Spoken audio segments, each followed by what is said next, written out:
My fiancé told me to stop introducing him as my future husband because I made it look like he was settling for less.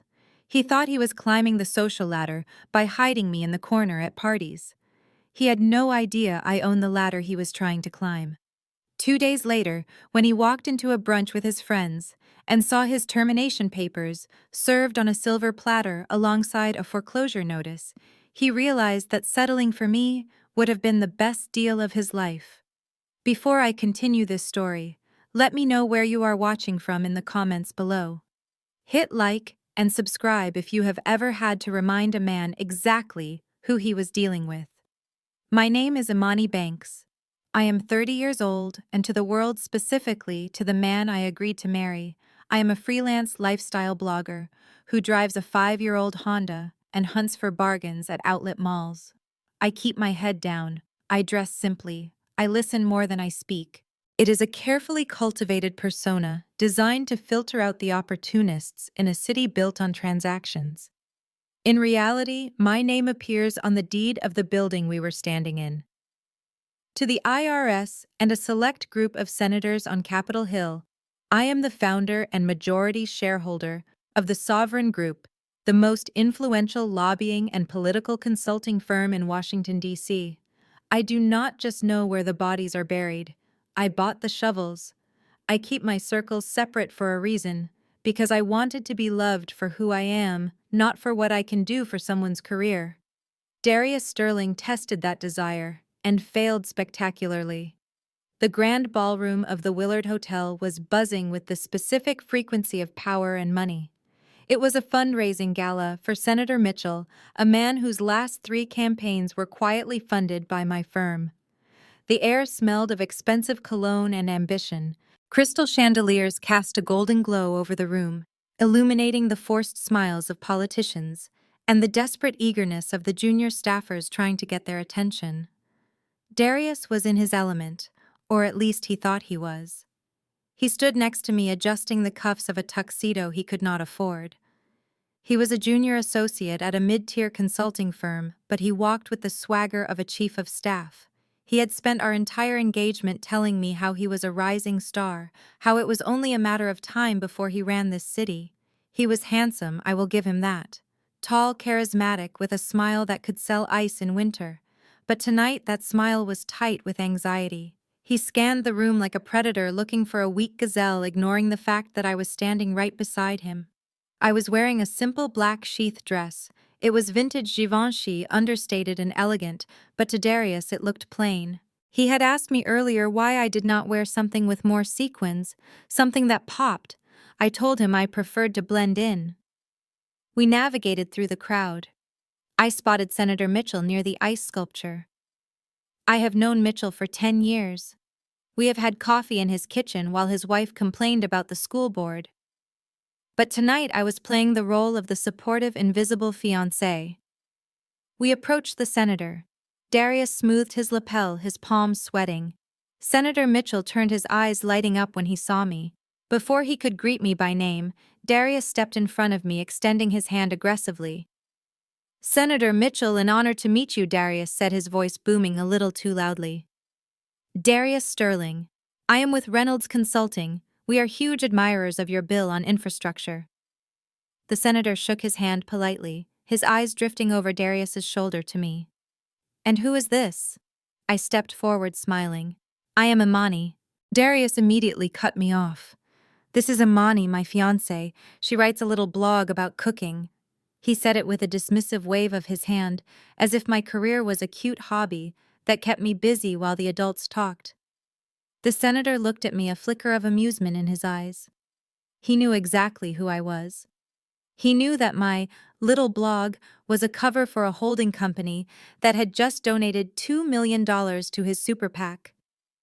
"Nice to meet you, Imani," the senator said, playing along, because he is a smart man.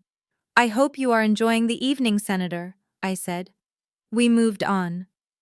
As soon as we were out of earshot, Darius's grip on my arm tightened. It wasn't a loving touch. It was a vice.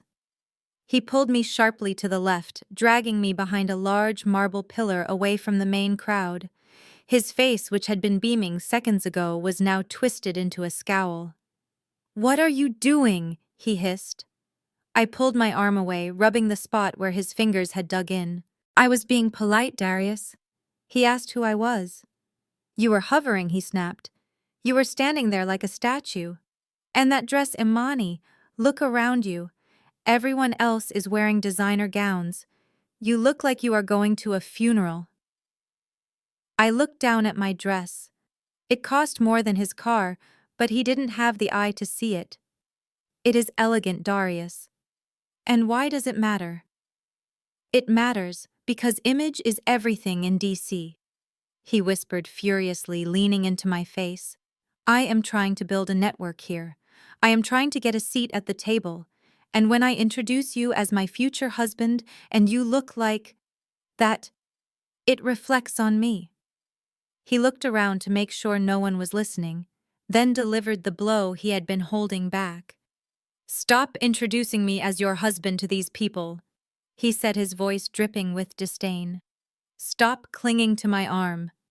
When people look at you and then they look at me, it makes me look like I am settling." The word hung in the air between us, heavy and ugly. Settling. He thought he was the prize. He thought he was doing me a favor by letting me stand in his shadow. He saw my quietness as weakness, my modesty as poverty. He looked at me and saw a woman who should be grateful he looked twice. I felt a cold calm wash over me. It was the same calm I felt before I destroyed a competitor in a boardroom. I didn't cry. I didn't yell. I didn't give him the scene he was probably expecting. I looked him in the eyes. "Good to know," I said softly. He rolled his eyes, adjusting his tie in the reflection of the glass door. "Do not be dramatic.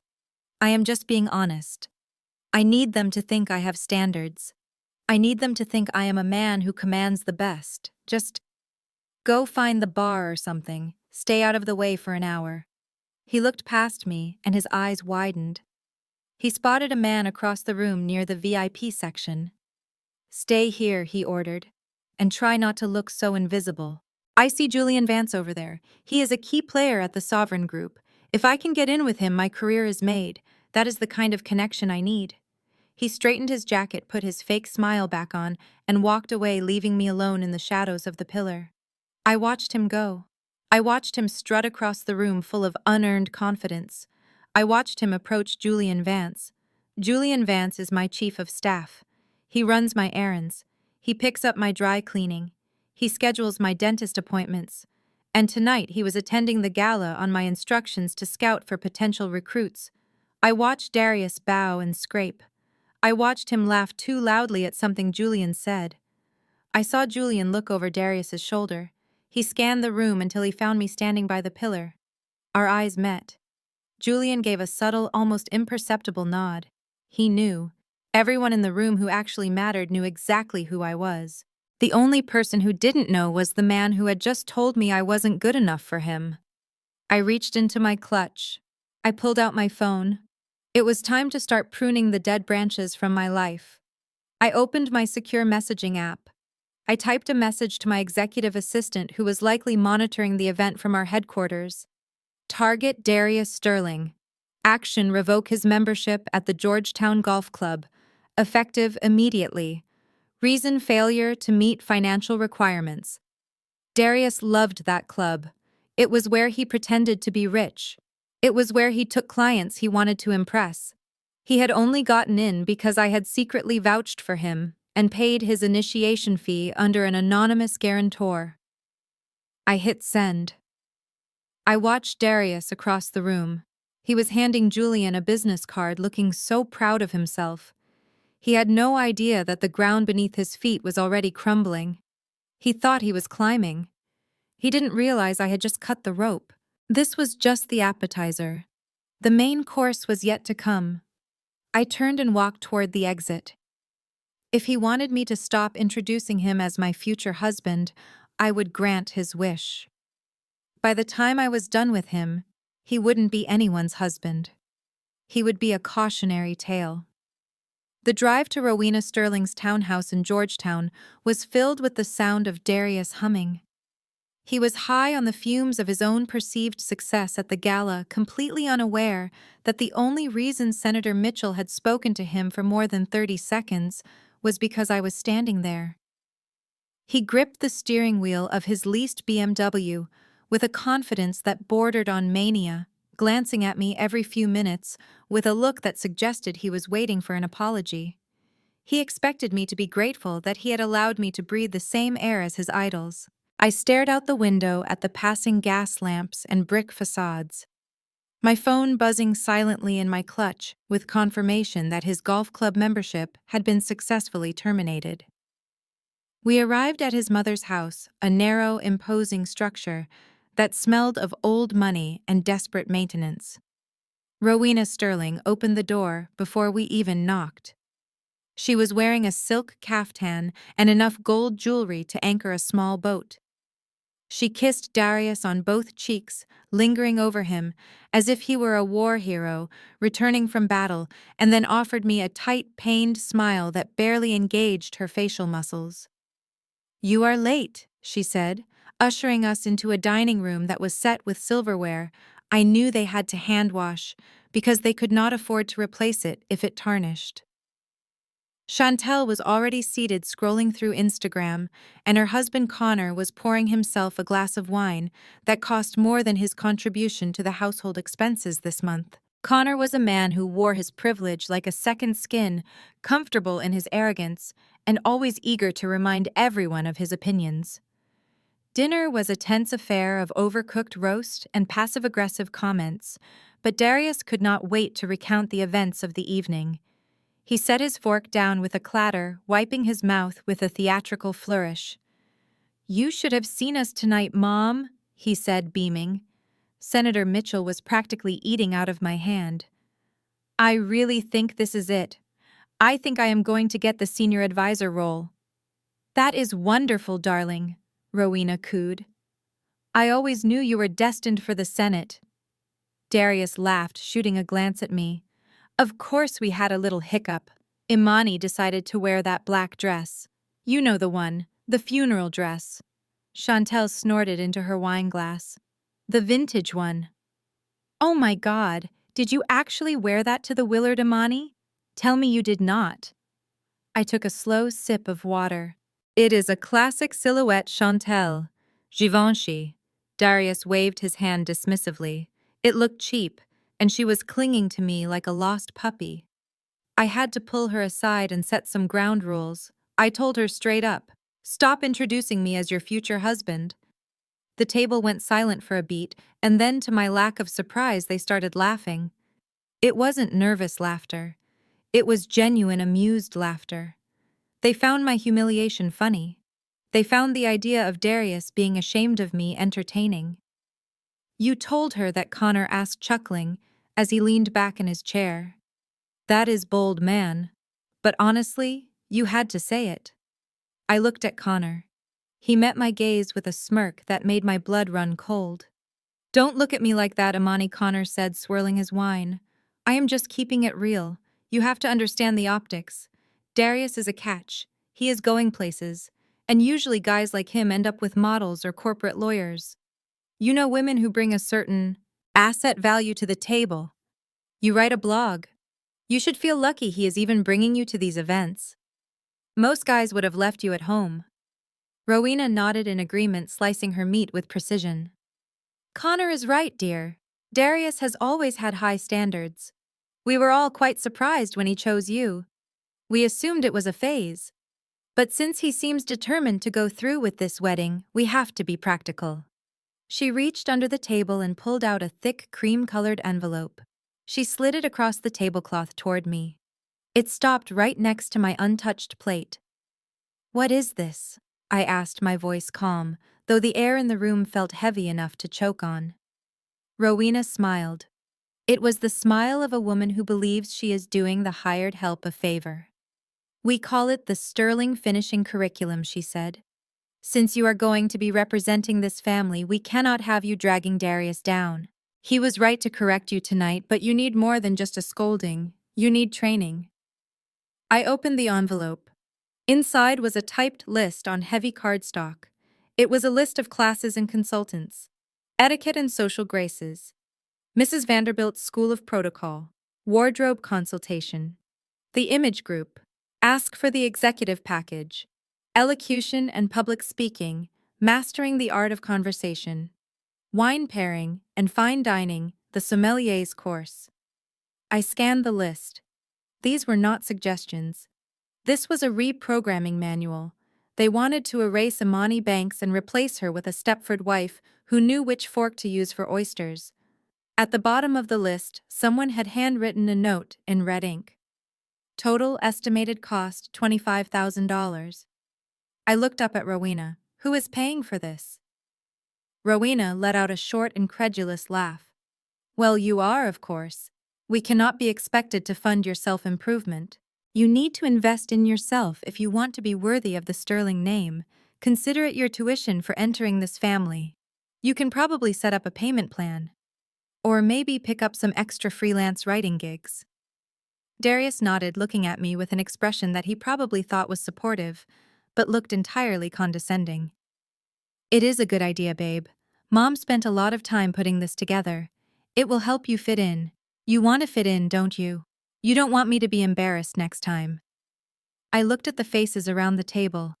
Darius, the man who owed $40,000 on credit cards. Chantel, who was wearing a knockoff bracelet she claimed was Cartier. Connor, whose real estate deals were currently under investigation by a regulatory body I advised. And Rowena, a woman whose house had a second mortgage she thought nobody knew about. They were broke. They were drowning in debt and delusion. And they were sitting here demanding I pay $25,000 to learn how to hold a wine glass simply because they assumed my silence meant poverty. They thought they were the prize. They thought I was the lucky one. I felt a sudden sharp clarity. This was not a family. This was a parasitic organism looking for a host. And they had mistaken a shark for a meal. I picked up the list. I folded it carefully, running my thumb over the sharp crease. I did not throw it in Rowena's face. I did not scream at Connor. I did not dump my wine on Darius. That would have been cheap. That would have been emotional. And I was a businesswoman. I looked at Rowena. Her eyes were gleaming, waiting for me to crumble, waiting for me to thank her for showing me how to be better. I smiled. It was a genuine smile because I knew exactly what was going to happen next.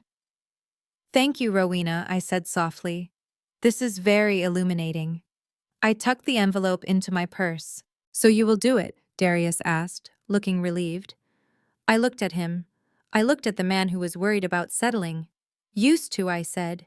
I think it is a great idea. We should all be investing in our value. In fact, I am going to start the first lesson immediately. Rowena clapped her hands together lightly. Excellent. Which one? The etiquette. No, I said, standing up. The lesson on self-worth. I walked toward the door. Darius half rose from his chair. Where are you going? We haven't had dessert. I have a lot of studying to do, I said. I need to go over my finances. If I am going to afford all of this, I need to make some cuts. I walked out of the townhouse and into the cool night air. I did not wait for Darius. I called an Uber Black. As I sat in the back of the car watching the Sterling house disappear in the rearview mirror, I pulled out my phone. I opened the contact for my executive assistant. Draft a press release, I typed. The Sovereign Group is acquiring the mortgage note for the property at 3422 O Street, NW. That was Rowena's address. And send a memo to the compliance department, I added. Initiate a full audit of Connor's real estate license. I believe there are some irregularities we need to report. I hit send. I looked at the list of classes in my hand. They wanted me to learn my place. I was about to show them exactly where that was. It was at the head of the table holding the deed to their house. The living room of Darius's apartment smelled of cedarwood and anxiety. It was a scent I had grown used to over the last few months, a combination of the expensive candles he insisted on burning and the nervous sweat that broke out on his forehead whenever the rent was due. He was pacing back and forth in front of the faux fireplace, running his hands through his hair, rehearsing a speech. I sat on the beige sofa he had bought on a financing plan with 24% interest, watching him with the patience of a predator waiting for its prey to step into the clearing. On the coffee table between us sat a thick bound document. It was blue-backed and intimidating, placed there with the specific intent to make me feel small. Darius finally stopped pacing and turned to me. He adjusted his tie, though he was only wearing a dress shirt and boxers. A look he thought was commanding, but just made him look like a half-finished mannequin. "Imani, we need to have a serious conversation," he began, his voice dropping an octave to that serious business tone he used when he was trying to sound like a partner instead of a junior associate. "My mother and I have been discussing the future. The Sterling legacy." I nodded slowly, keeping my face blank. The Sterling legacy. A legacy of maxed-out credit cards, leased luxury cars, and a townhouse in Georgetown that was one missed payment away from a foreclosure auction. But to Darius it was a kingdom, and I was the peasant at the gate. He sat down opposite me, leaning forward with his elbows on his knees. "Look, babe, you know I love you. But in my world, in the circles I am moving into, we have to be practical. Marriage is a contract. It is a merger. And when two entities merge, the stronger entity has to protect its assets." I blinked. Stronger entity. He was talking about himself. He was talking about the man who had asked me to cover the electric bill last month because of a banking error that I knew was actually an overdraft fee. "Mom thinks, and I agree, that it is crucial we sign a prenuptial agreement," he said, tapping the blue folder. "It is standard procedure for people with my earning potential. I am on a trajectory, Imani. In 5 years, I will be in the Senate. In 10, maybe the White House. I have to ensure that what I build belongs to me, and to the Sterling family." He paused, waiting for me to cry. He was waiting for me to get offended, to scream that he didn't trust me, to accuse him of thinking I was a gold digger. He had prepared for a fight. He wanted a fight because it would prove that I was desperate for his money. "I just want to make sure we are on the same page," he continued, his voice softening into a condescending purr. "I know you don't have much.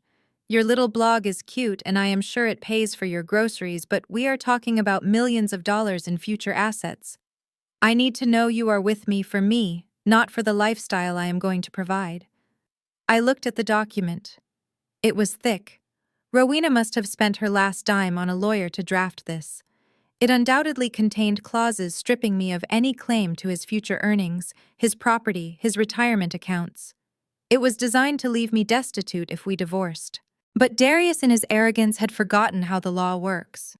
A prenuptial agreement goes both ways. It separates assets. It separates liabilities. It builds a concrete wall between two spouses. If I signed this, I wouldn't get his money, true. But more importantly, he would never, ever be able to touch mine. And he had no idea that my net worth was roughly 500 times his projected lifetime earnings. If I married him without this document, his debts could become my debts. His bankruptcy could ruin my credit score. His lawsuits could target my holding company. By handing me this prenup, he was handing me the ultimate shield. He was trying to lock me out of his empty treasury, unaware that he was locking himself out of Fort Knox. I reached for the folder. I didn't open it. I didn't scan the clauses. I didn't ask for a lawyer to review it. I just looked him in the eye. "You are right, Darius," I said softly. He blinked, thrown off balance. "I am, absolutely. You have worked so hard. You have such a bright future. It would be unfair for me to ride your coattails. If we are going to do this, we should do it right. What is yours is yours. What is mine is mine." I picked up a pen from the table. It was a cheap ballpoint he had stolen from a hotel. Darius looked confused. Do you want to read it? There are some stipulations about spousal support caps and—" "I trust you," I interrupted. "I trust that you are doing what is best for the family." I flipped to the back page, found the signature line, and signed my name with a steady hand. Imani Banks. The ink flowed smoothly. It felt like signing a treaty that ended a war before it even began. I pushed the document back to him. Darius stared at my signature. He looked at me, then back at the paper. He seemed disappointed. He had wanted me to fight for his money so he could have the satisfaction of denying me. My easy compliance confused him. It made him wonder for a split second if he had missed something. But then his ego took over. He smiled, a smug, satisfied curling of his lip. He sat back relaxing for the first time. He interpreted my silence as submission.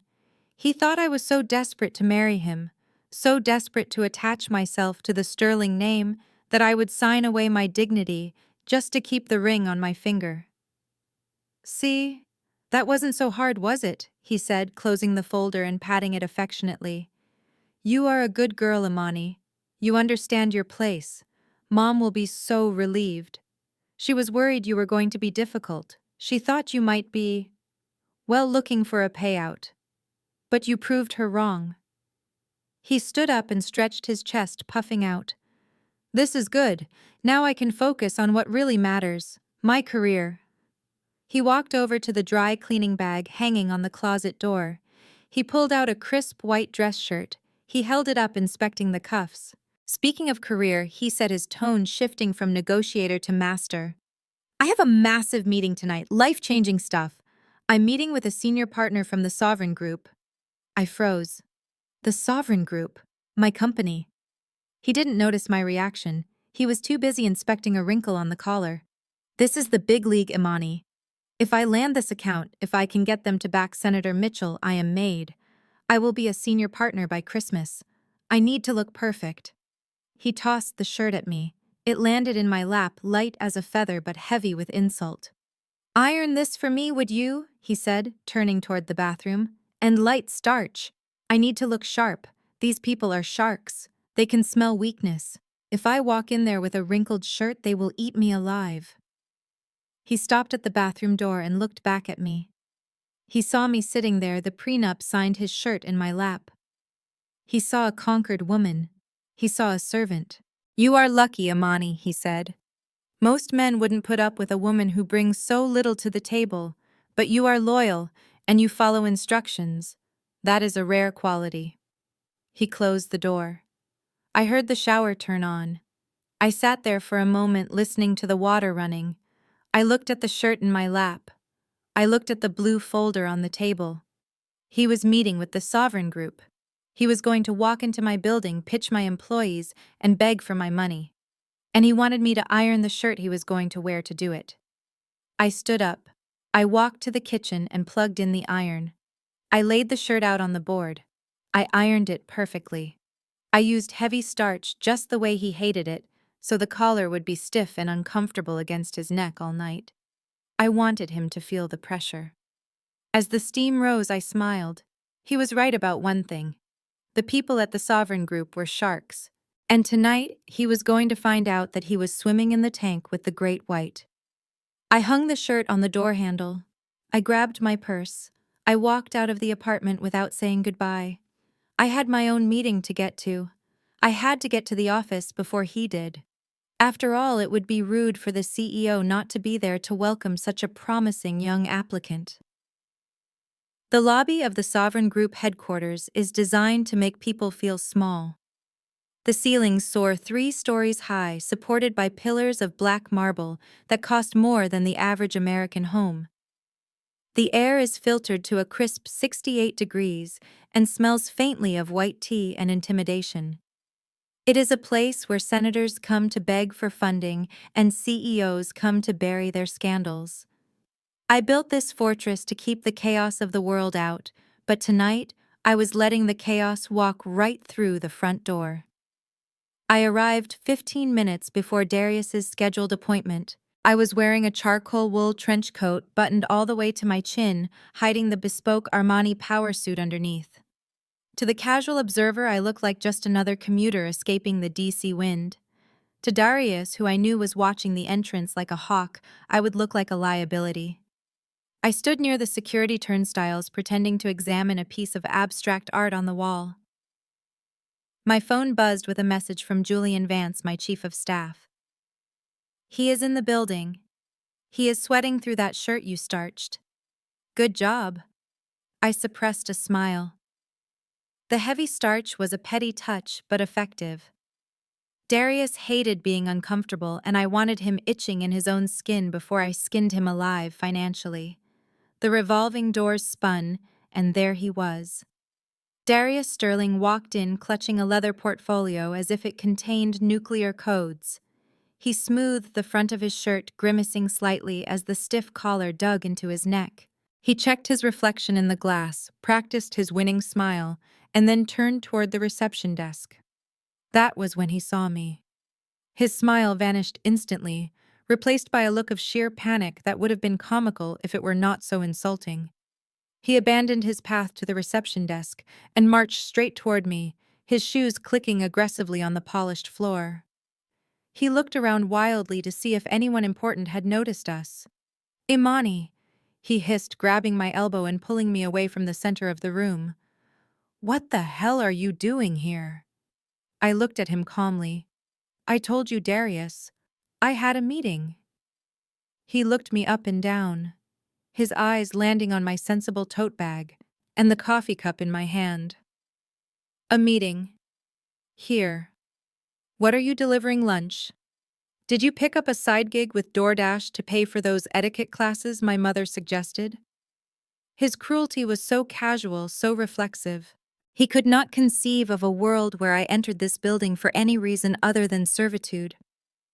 "I am not delivering food, Darius," I said. "I am just heading up." "You need to leave," he whispered furiously, his face inches from mine. "Right now. Do you have any idea who I am meeting? This is the Sovereign Group. These people run Washington. If my potential partners see me talking to whatever this is, it ruins the image. You look like you are lost. You look like you wandered in off the street." He checked his watch, sweat beading on his upper lip. "My appointment is in 10 minutes. I cannot have you hovering around the lobby looking like a fan club. Go wait in the car. Or better yet, go home. I will call you when I am done sealing the deal." I pulled my arm from his grasp. "I am not going to the car, Darius. I have somewhere to be." He let out a short, incredulous laugh. "Where?" "The janitor's closet. Look. I appreciate that you want to see where the big boys play, but this isn't a field trip. Get out before security escorts you out and humiliates me by association." I looked at him. I saw the fear in his eyes. He wasn't afraid for me. He was afraid of me. He was afraid that my very existence, my blackness, my perceived lack of status would stain his pristine white-collar aspirations. He wanted to erase me to make himself shine brighter. "I am not the one who is going to be humiliated tonight, Darius," I said softly. He sneered. "Just go, and do not text me. I need to focus." He turned his back on me, dismissing me as if I were a beggar asking for change. He straightened his tie, took a deep breath, and walked toward the main bank of elevators, where a group of suits were waiting. I did not follow him. Instead, I turned to the left. There, tucked away in an alcove of black granite, was a single silver elevator door. There were no buttons. There was no call sign. It was the private lift for the executive board and the CEO. It was the only way to reach the penthouse office without passing through 3 layers of security. Darius glanced back over his shoulder to make sure I was leaving. He saw me walking toward the alcove. He stopped, a confused frown marring his face.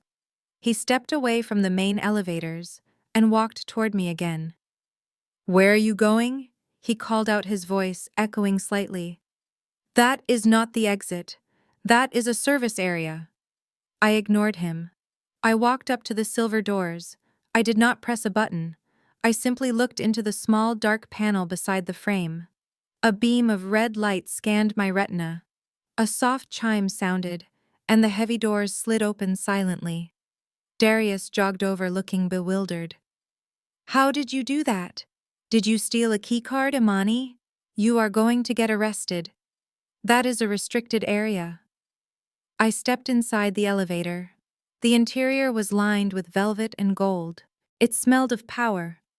I turned to face him as the doors began to close. "It is fine, Darius," I said. "I have clearance." He laughed, shaking his head in disbelief. "Clearance? Right. They must be desperate for cleaning staff if they are letting you use the freight elevator. Make sure you scrub the toilets on the executive floor extra hard. I might be using them later." He waved me off dismissively and turned back to the main lobby, confident that he had put me in my place. He thought I was going up to empty trash cans. He had no idea I was going up to empty his future. The doors clicked shut, sealing me in silence. I closed my eyes and exhaled. The ascent was rapid and smooth. Within seconds, I was on the top floor. I walked out into my office suite, shedding the wool trench coat and tossing it onto a leather sofa. Underneath my suit was sharp enough to cut glass. My executive assistant, a woman named Sarah, who had been with me since the beginning, was waiting with a tablet. "He is approaching the reception desk now, ma'am," she said. "Put it on the main screen," I ordered. I sat behind my desk, a massive slab of reclaimed oak that overlooked the Capitol building. The wall-sized monitor flickered to life. I saw Darius standing at the main reception desk on the 45th floor. He was leaning over the counter, giving the receptionist his best smile. "I am Darius Sterling," he said, his voice oozing charm. "I have a 7 o'clock with the senior partners. I am here to discuss the Mitchell campaign." The receptionist, a young man named David, typed something into his computer. He did not smile back. He paused, frowned, and typed again. "I am sorry, Mr. Sterling," David said coolly. "I do not see an appointment for you." Darius's smile faltered. "That is impossible. I confirmed it by email yesterday." "Check again. It is regarding a major donation. I am representing the Sterling family interests." David stopped typing. He looked up at Darius. His expression was flat, professional, and devastatingly dismissive. "Ah, yes. I see the note here now. The meeting was flagged by the CEO's office 5 minutes ago." Darius let out a relieved breath. "Okay, good. Scared me for a second. Which conference room?" "There is no conference room, Mr. Sterling," David said. "The meeting has been cancelled." "Cancelled?" Darius's voice rose an octave. "You cannot cancel. This is a high-level strategy session. Who cancelled it?" "The CEO personally," David replied. Darius looked stunned. The CEO. Why? David looked down at his screen, reading the note I had typed myself while riding up in the elevator. The note says that the Sovereign Group does not do business with individuals who lack basic integrity. Specifically, the CEO observed an interaction in the lobby moments ago. "It seems you were verbally abusive to a woman on the premises." Darius went pale. That was just my fiancé. That was a personal matter." She was confused. "I was just giving her directions." "The CEO does not see it that way," David said. "The Sovereign Group has a zero-tolerance policy for misogyny and disrespect. We do not partner with men who treat women like servants. You have been designated as persona non grata." "Persona non grata?" Darius sputtered. "Do you know who I am? I am going to be a senator." "You cannot do this." David pressed a button under his desk. "I am afraid we can, sir. Security will escort you out." And Mr. Sterling Darius looked like he was about to vomit. "What?" "The CEO also noted that your shirt collar looks a bit stiff. Perhaps you should learn to iron it yourself next time instead of forcing your fiancé to do it." Darius's hand flew to his neck. His eyes went wide with horror. How could the CEO possibly know about the ironing? How could they know what he said in the privacy of his apartment? Paranoia washed over him. He looked up at the security cameras spinning in a circle.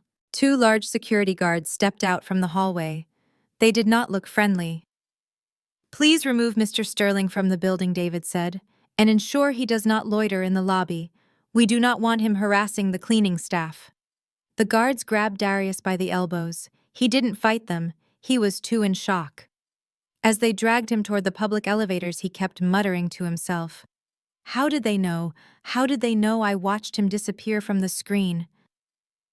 I picked up my phone and sent a text to Chantel, his sister. It was a picture of a very expensive, very exclusive wedding venue contract with a big red cancelled stamp across the front. One down, I whispered to the empty office. 3 to go. The morning after Darius was thrown out of my building, I sat in my office drinking green tea and reviewing the financial autopsy of the Sterling family. Darius had spent the night blowing up my phone, leaving voicemails that ranged from confused to apologetic to outright abusive. I hadn't listened to a single one. Instead, I had forwarded them all to my legal team as evidence for the restraining order I planned to file later. But today wasn't about Darius. Today was about Chantel. Chantel Sterling was 24 years old and had never worked a day in her life. She called herself an influencer because she had 10,000 followers on Instagram, mostly bots she had bought with her mother's credit card. She lived in the carriage house behind Rowena's townhouse rent-free, and she treated me like her personal assistant. My phone buzzed. It was a group text from Chantel titled Birthday Extravaganza. It included me, Darius, and Rowena. Guys, I found the perfect venue for my 25th, the rooftop at the Line Hotel. It is super chic. I need a $5,000 deposit by noon or I lose the date. Darius, can you handle it? I watched the dots appear as Darius typed. He was probably panicking. He had no job, no prospects, and his credit cards were frozen. But admitting that to his little sister would shatter the illusion of success he desperately clung to. Hey, C. Darius replied. Things are a little tight this month with the campaign contributions. Maybe we can do something smaller. Chantel's response was immediate and furious. Smaller. It is my quarter-life crisis. I cannot do small. Mom, tell him. Rowena chimed in. Darius, do not be cheap. Your sister deserves the best. Just use the wedding fund. You guys are not getting married for another 6 months. You can make it up later. I stared at the screen. The wedding fund. It was a savings account I had set up ostensibly for our wedding, but really just another way to funnel my own money into our joint life without bruising Darius's ego. I put $2,000 in it every month. Darius contributed nothing, but he loved to talk about how we were saving for a big day. Great idea, Mom. Darius texted back, relieved to have a solution that didn't involve his own wallet. Imani, transfer the $5,000 to Chantel. We can scale back the wedding flowers or something. It is not like you have that many friends coming anyway. A small wedding fits your vibe better. There it was, the casual dismissal. The assumption that my dreams were flexible while Chantel's whims were mandatory. He was willing to cannibalize our future to fund her party, and he expected me to write the check. I didn't reply to the group chat. I opened my banking app. I navigated to the wedding fund account. Balance $24,000. All mine. I hit transfer. I moved every single cent back into my personal holding account. Then I closed the account completely. Next, I opened my email.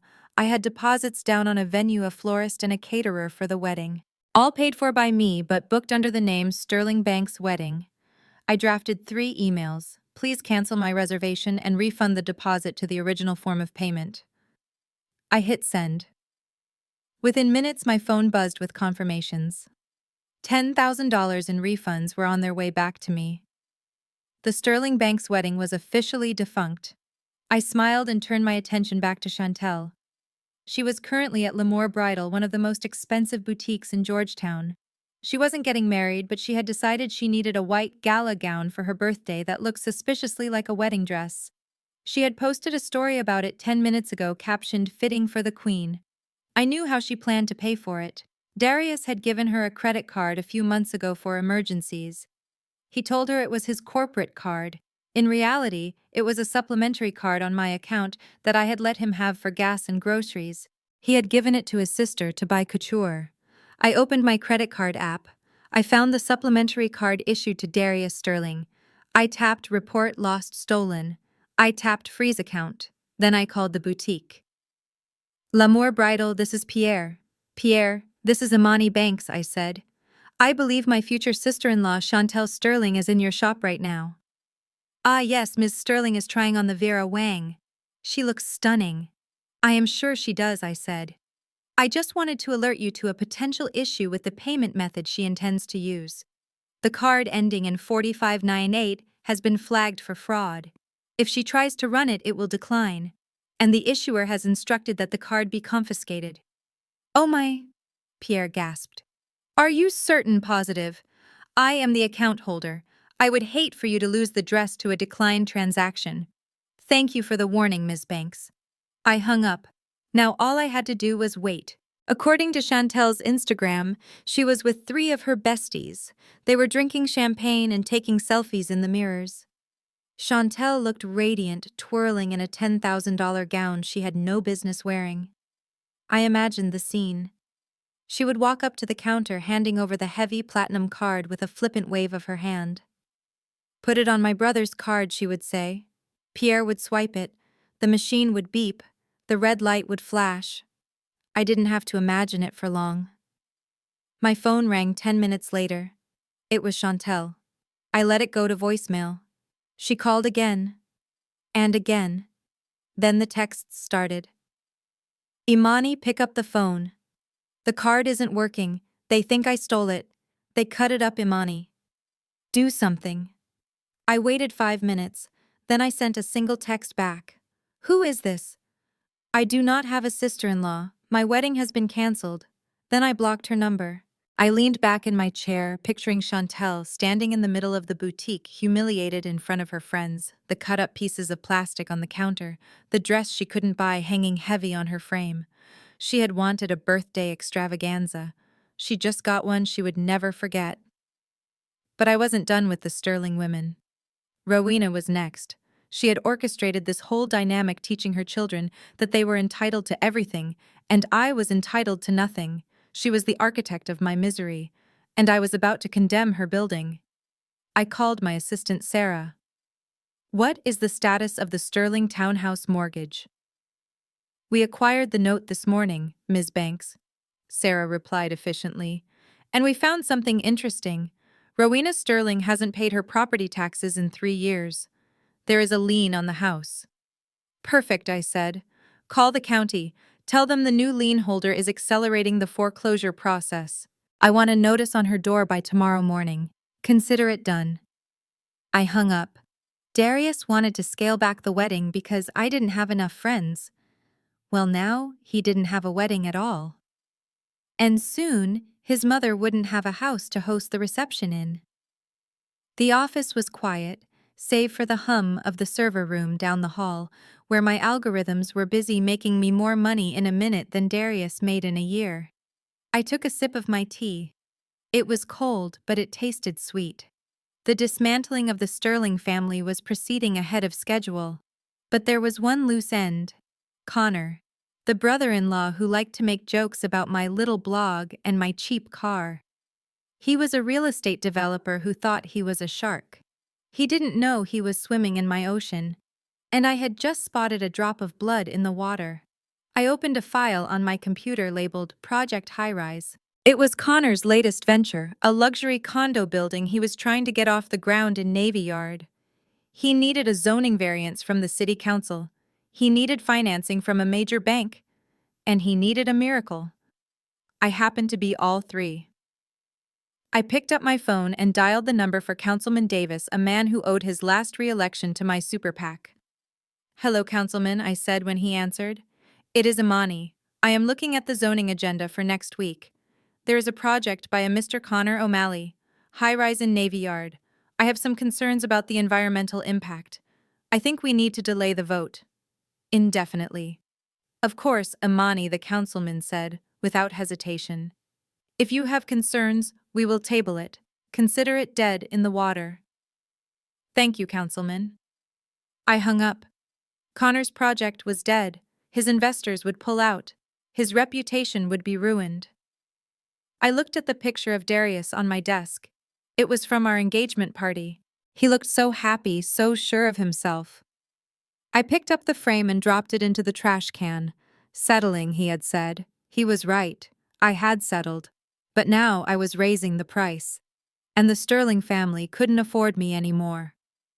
The morning after I killed his zoning variance, Connor strutted into the Sterling family brunch like he owned the deed to the city. I was already seated sipping a mimosa I had paid for myself, watching Rowena arrange pastries as if they were precious jewels.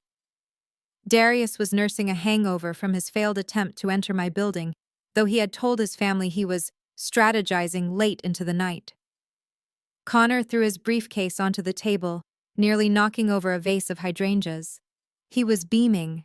His confidence was a physical force sucking the air out of the room. He leaned back in his chair, spreading his arms wide. "Ladies and gentlemen," he announced, his voice booming, "prepare to be impressed. I am about to close the deal of the century. Project High Rise is a go." Rowena clapped her hands delightedly. "Oh, Connor, that is wonderful news. I knew you would do it." Chantel looked up from her phone, her eyes shining with greed. "Does that mean we can upgrade my car?" "The lease is up next month." Connor winked at her. "Baby, after this commission check clears, you can buy the dealership. We are talking about a $50 million development in Navy Yard. Luxury condos, rooftop pools, the works. And I found a silent investor who is ready to front the entire construction cost. Cash." He looked at me then. His smile turned into a sneer. It was subtle, but it was there. The look of a man who needed someone to look down on to feel tall. "Imani, you should write about this on your little blog," he said. "Real estate moguls of DC, or something. Although honestly, your readers probably cannot afford the parking spots in this building, let alone the units." I took a slow sip of my drink. "It sounds impressive, Connor. Who is the investor?" He waved a hand dismissively. "Anonymous holding company. Very hush-hush. They saw my vision and they bit. They know a shark when they see one." He leaned across the table, his face inches from mine. "You know, Imani, you should come by the site sometime. I can give you a tour of the construction trailer. It is probably bigger than your apartment." Darius laughed. It was a nervous, sycophantic laugh. "Good one, Connor." Actually, Connor continued, emboldened by the audience. "The penthouses are going for $3 million a pop. You would need to blog for about, 300 years to afford the down payment. Kadoy viet blog, kung kung mua noi moka toilet ode.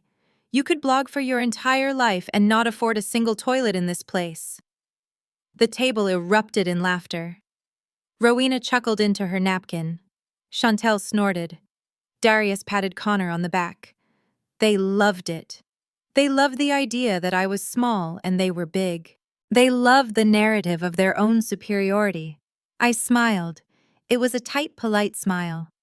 "You never know, Connor. The market is unpredictable." He scoffed. "The market is for people who know how to play the game. You are just a spectator, Imani. Stick to your recipes. Leave the heavy lifting to the men." Just then his phone rang. He looked at the screen and his grin widened. "Speak of the devil," he said. "It is the investor's representative, probably calling to confirm the wire transfer." "Shh, everyone. This is money talking."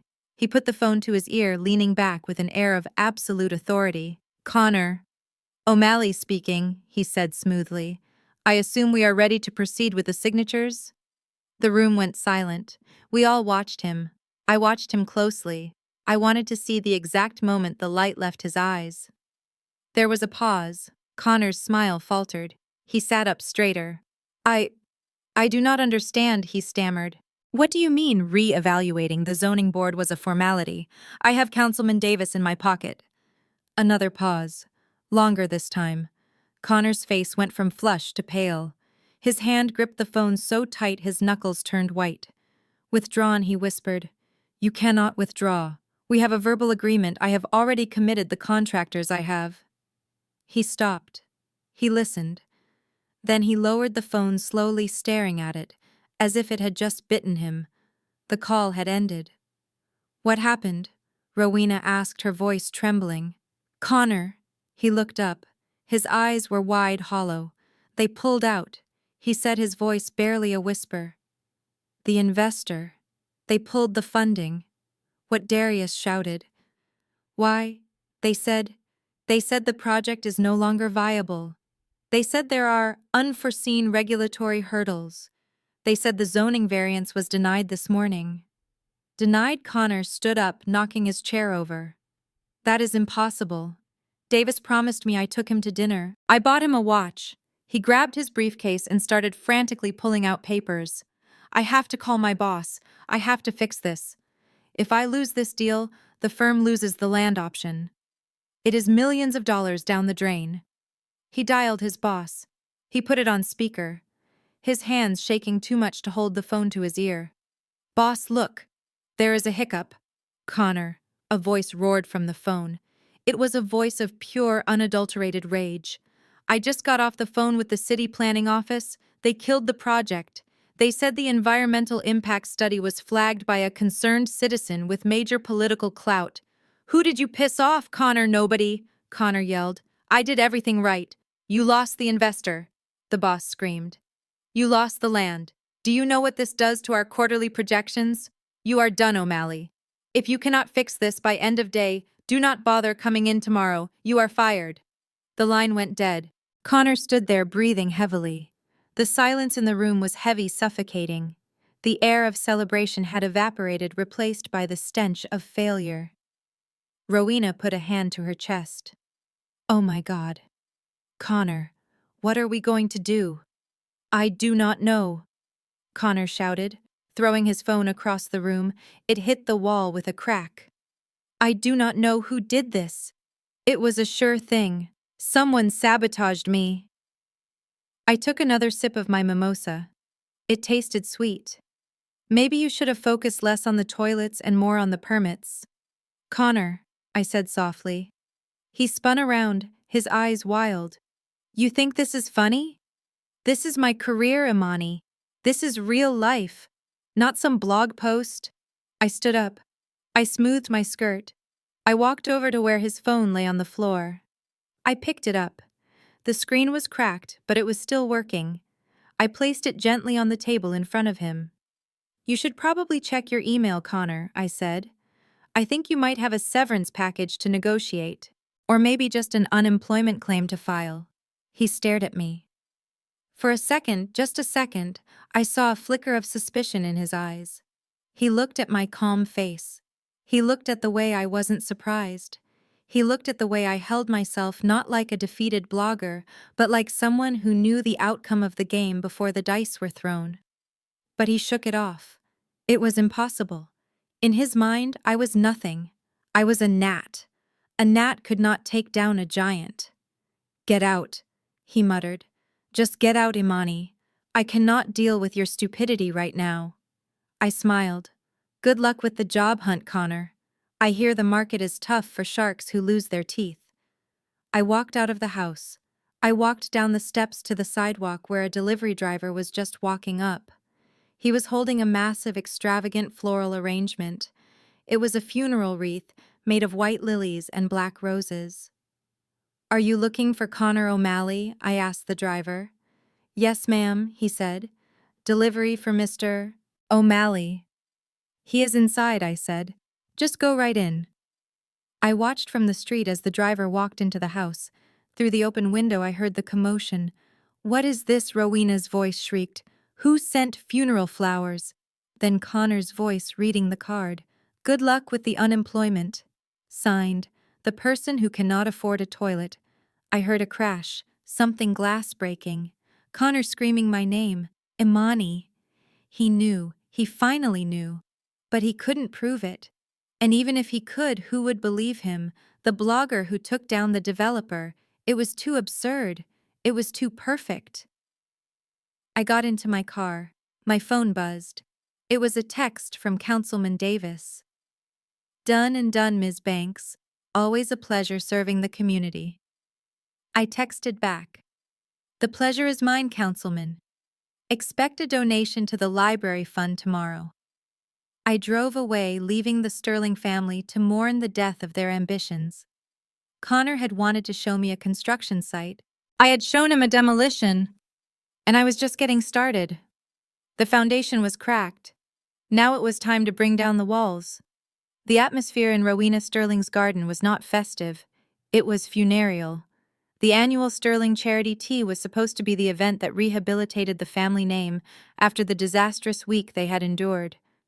Rowena had spent the last of her credit line on imported scones, a harpist, who looked bored to tears, and floral arrangements that were wilting in the unseasonable DC heat. She had invited 50 of Georgetown's most influential women. 3 had shown up. One was her deaf neighbor, who only came for the free biscuits, and the other 2 were wives of Connor's former colleagues who clearly hadn't heard he was fired yet. I sat at a small wrought iron table in the corner, nursing a cup of Earl Grey and watching the slow-motion train wreck. Darius was pacing the patio, checking his phone every 30 seconds, praying for a call from a political donor that was never going to come. Chantel was hiding in her room, presumably mourning the death of her social life. Connor wasn't even allowed downstairs. Rowena had banished him to the guest room like a bad dog after the floral wreath incident. Rowena was vibrating with a manic, terrifying energy. She floated between the 3 guests, laughing too loudly, pouring tea with a shaking hand, pretending that 47 empty chairs were just a stylistic choice. But as the clock ticked past 3 and then 3:30, the reality of her irrelevance began to set in. The harpist packed up and left early, muttering about a check that better not bounce. The neighbor fell asleep in her chair. The 2 colleagues' wives made polite excuses about a sick cat and practically ran out the side gate. Then it was just us, the Sterlings, and the mistake they thought they were stuck with. Rowena stood in the center of the empty garden, surrounded by tiered trays of uneaten pastries. She looked at the empty seats. She looked at the silent house. Then slowly she turned her gaze toward me. Her eyes were not sad. They were hateful. She needed a reason for this failure. She needed a cause that wasn't her own toxicity or her family's incompetence. She needed a scapegoat. "You," she whispered. I looked up from my tea. "Me." "It is you," she said, her voice rising to a shriek. "You are the bad luck. You are the rot in the floorboards. Ever since Darius brought you into this house, everything has gone wrong. Connor lost his job. Darius lost his meeting. Chantel is miserable. And now this. My friends, my community. They can smell you on us." Darius stepped forward, looking weary. "Mom, stop. It is not Imani's fault that people are busy." "Shut up," Rowena snapped at him. She marched toward my table, grabbing a teapot that was still steaming hot. "It is her fault. She brings this low-class energy into our lives. She drags us down to her level. We used to be golden. We used to be respected.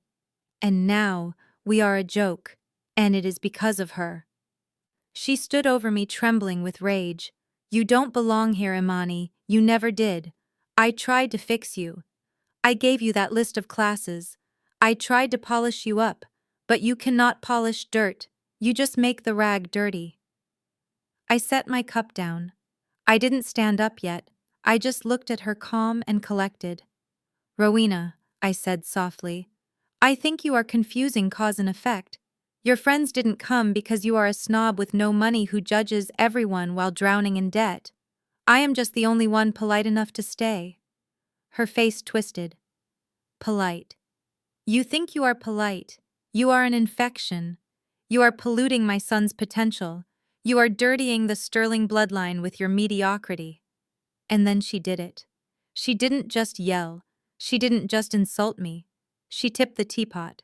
Amber liquid, hot and sticky, splashed over my shoulder. It soaked into my white silk blouse. It dripped down my arm. It pooled in my lap. The heat stung my skin, but the shock was colder than ice. Darius gasped. "Mom, what are you doing?" "I am washing the trash," Rowena screamed, her eyes wide and unhinged. "She looks better this way. At least now she has a reason to look like a mess." "You are a stain. Imani, you are dirtying my family's genes. Get out. Get out before you infect us all." I sat there for a second, feeling the tea cooling on my skin. I looked at the stains spreading across the silk. It was a shirt from the first collection of a designer I had personally funded. It was worth more than the catering budget for this entire party. I stood up slowly. I didn't wipe the tea off. I didn't dab at it with a napkin. I wore the stain like a war medal. Darius rushed over, grabbing a napkin. "Babe, I am so sorry. She is just stressed. She didn't mean it. Let me clean you up. I pushed his hand away. Do not touch me, Darius. I looked at Rowena. She was breathing hard, clutching the empty teapot, looking at me with a mix of triumph and fear. She wanted me to cry. She wanted me to run away in shame. She wanted to feel powerful again. You are right, Rowena, I said. My voice was steady, projecting across the empty garden. She blinked, confused. Yes, I am dirty. I am covered in the filth of this family. I tried to be nice. I tried to be patient. I sat at your table while you mocked me. I let you hand me a syllabus on how to be a human being. I let you treat me like a project. But you were right about one thing. I don't belong here. I stepped closer to her. She took a step back, hitting the edge of the table. I am too clean for you, Rowena, I said, my voice dropping to a lethal whisper. I am too clean for your laundered money. I am too clean for your fake friends. And I am certainly too clean for this swamp of debt you call a legacy. You talk about genes, you talk about blood. The only thing running through your veins is red ink. You insolent little... She stammered, raising the teapot again as if to strike me. Go ahead, I challenged her. Hit me. Please, give me a reason to call the police and have you arrested for assault in front of your neighbors. I am sure they are watching from the windows. They didn't come to the party, but I bet they are enjoying the show. She lowered the pot, her hand shaking. Get out of my house. With pleasure, I said. But Rowena, enjoy the house while you can. I hear the market is tough for foreclosures. I turned and walked away. Darius grabbed my arm. Imani, wait, where are you going? We can fix this. I will talk to her. I pulled my arm free. Fix what, Darius? Your mother just scalded me with tea because she thinks I am genetically inferior. There is no fixing this. There is only ending it. I walked through the house, leaving a trail of tea drops on her Persian rug. I walked out the front door and down the steps to the sidewalk. My driver was waiting down the street, but I didn't get in immediately. I pulled out my phone. My skin was burning, but my mind was ice cold. I dialed my assistant, Sarah. Imani. Sarah answered. Is everything okay? No, I said. I need you to execute a purchase order. Immediately. What are we buying, stocks, bonds? No, I said, looking back at the townhouse. I saw Rowena in the window watching me with hatred. We are buying a debt, Sarah. I want you to contact the bank holding the mortgage for 3422 O Street, Nodublo. I want to buy the note. Pay full price. Pay a premium if you have to. Just get me that paper. The Sterling house, Sarah asked, surprised. Yes. And Sarah? Yes. Check the payment history. I know she is behind. Once we own the note, I want you to accelerate the default clause. Serve her with a notice of intent to foreclose. Tonight. Tonight. That is aggressive, Imani. She threw boiling tea on me, Sarah, I said, looking down at my ruined blouse. She called me dirty. I want her to know exactly what it feels like to be cleaned out. Understood, Sarah said, her voice hardening. I will have the courier there by 6 p.m. I hung up. I got into the car. I touched the wet silk on my chest. It would leave a scar, maybe, but the scar I was about to leave on the Sterling family would never heal. Rowena wanted a clean house. I was going to strip it down to the studs. The silence in our apartment that evening was not peaceful. It was the heavy, suffocating silence of a countdown. I sat on the edge of the bed, applying aloe vera to the red blistered skin on my shoulder, where Rowena's tea had burned me. The physical pain was a dull throb, but it was nothing compared to the icy resolve settling in my chest. I had just finished signing the digital authorization for the foreclosure on the Sterling family home. The notice would be taped to their door by dawn. But Darius did not know that yet. Darius did not know anything. The front door slammed open, shattering the quiet. Darius burst in, bringing with him a gust of wind and an energy so manic it felt like he was vibrating. He was not the defeated man who had been thrown out of my office building yesterday. He was not the apologetic fiancé who had watched his mother assault me. He was a man who had found a winning lottery ticket in the gutter. "Imani," he shouted, throwing his keys onto the counter.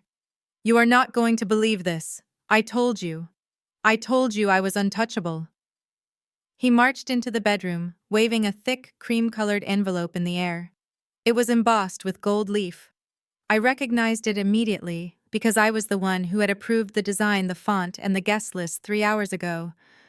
"Look at this," he demanded, shoving the envelope under my nose. "Read it." I took the envelope with my good hand. I pretended to read it for the first time. The Capital Power Brunch. Hosted by the Committee for Future Leadership. Keynote speaker Senator Mitchell. Venue: the Hay Adams Rooftop. Sunday, 11:00 a.m. "It is the inner circle," Imani Darius said, pacing the room with a wide, predatory grin. "This is not just a fundraiser. This is the table. The real table. Only 20 people were invited. The movers, the shakers, and look who made the list." He snatched the invite back and kissed it. "Darius Sterling, they want me there. Even after the mix-up at Sovereign, even after Connor's screw-up, they know they need me. Senator Mitchell must have pulled strings. He saw my potential at the gala. He knows I am a gladiator." He stopped pacing and looked at himself in the mirror, adjusting his collar. "This is my redemption," he whispered to his reflection. "This is the promotion. This is the partnership. By noon tomorrow, I will be the youngest senior advisor in DC history." I watched him. His delusion was almost impressive. He had constructed an entire reality where he was the hero, completely ignoring the fact that his world was burning down around him. He didn't ask about my burn. He didn't ask why I was sitting on the bed in the dark. He only cared that the spotlight was back on him. "That is amazing, Darius," I said, my voice flat. "So we are going to the Hay Adams." He froze. He turned to me slowly, his expression shifting from triumph to pity. The kind of pity you give a child who asks for a toy you have no intention of buying. "We?" he asked. I pointed to the invite. "It says +1, doesn't it?" Darius sighed, a long, exaggerated exhalation of breath. He sat down next to me on the bed, but he didn't touch me. He clasped his hands together, leaning forward in his favorite pose of condescending wisdom. "Babe, listen, I love you. You know I do. But we have to be realistic about tomorrow. This isn't a social hour. This is war. This is high-level strategy. These are the most powerful men and women in the country." He paused, searching for the words that would hurt the most while sounding like advice. "If I bring you, it sends the wrong message. You are great, Imani. You are sweet. But let's be honest. You don't speak the language. If you stand next to me holding a clutch from a discount store, I look like a charity case. If you stand there in your silence, just nodding and smiling, people are going to mistake you for the staff." He chuckled, as if he had made a harmless joke. "I mean literally, Imani. I don't want Senator Mitchell trying to hand you his empty champagne glass. It would be humiliating for both of us. I need the space of successful people tomorrow. I need to look unencumbered. I need to look like a man who is married to the game, not a man who is dragging baggage. Baggage." That was what I was now. Not the woman who paid his rent, not the woman who ironed his shirts, not the woman who had stood by him while his family treated her like dirt. I was baggage. I looked at him. I memorized his face, the arrogance in his eyes, the cruel curve of his mouth. I wanted to remember exactly how he looked in this moment, so that when I broke him tomorrow, I would feel absolutely nothing. "You are right, Darius," I said softly. He blinked, surprised by my easy surrender. "I am... Yes. You need to focus. You need to be surrounded by your peers. I would only be a distraction. You should go alone. You should shine." He smiled, relieved. He patted my knee, his hand lingering for a second before he pulled away. "Exactly. You get it. That is why I keep you around, Imani. You know your lane. You stay home, maybe work on a new recipe for your blog. Relax, take a bath. And when I come home tomorrow afternoon, I will be a partner. We can celebrate then. Maybe I will even take you to Red Lobster. I know how much you like those biscuits. Red Lobster. He was offering me biscuits as a consolation prize for being excluded from the life I had built. I stood up. I walked to the closet and pulled out his suit carrier. You should wear the navy suit, I said. The bespoke one. He nodded enthusiastically. Yes, the power suit. Good call. I hung it on the door. I smoothed the lapel. And Darius, I said, turning to face him. Yeah. Make sure you are on time. Do not be late, not even by a minute. He laughed. Do not worry. I will be there with bells on. Good, I said, because there is going to be a surprise. His eyes lit up. A surprise? What kind of surprise? Did you buy me a gift? A new watch? I smiled. It was a genuine smile, sharp and cold as a razor blade. Something like that, I said. It is something you have deserved for a very long time. He grinned, satisfied. He stood up and walked to the bathroom, whistling a cheerful tune. He started running, the water splashing his face, talking to himself about talking points and policy shifts. He was preparing for the greatest day of his life. I walked into the living room. I pulled my suitcase out from under the sofa. It was already packed. I had packed it while he was gone. I didn't pack much, just the essentials. My laptop, my passport, the deed to the apartment which was solely in my name, and the engagement ring he had given me, which I had appraised yesterday and discovered was cubic zirconia set in silver, not diamond in platinum. I left the ring on the counter next to his keys. I sat down on the sofa and listened to him whistling in the bathroom. He was so happy. He was so sure. He had no idea that he was a dead man walking. He had no idea that the power brunch was not a coronation. It was an execution. And the woman he had told to stay home because she looked like a servant was going to be the one holding the axe. I checked my phone. A message from Julian Vance. The table is set. Boss. The papers are printed. We are ready. I typed back a single word. Proceed. I closed my eyes and listened to the whistling one last time.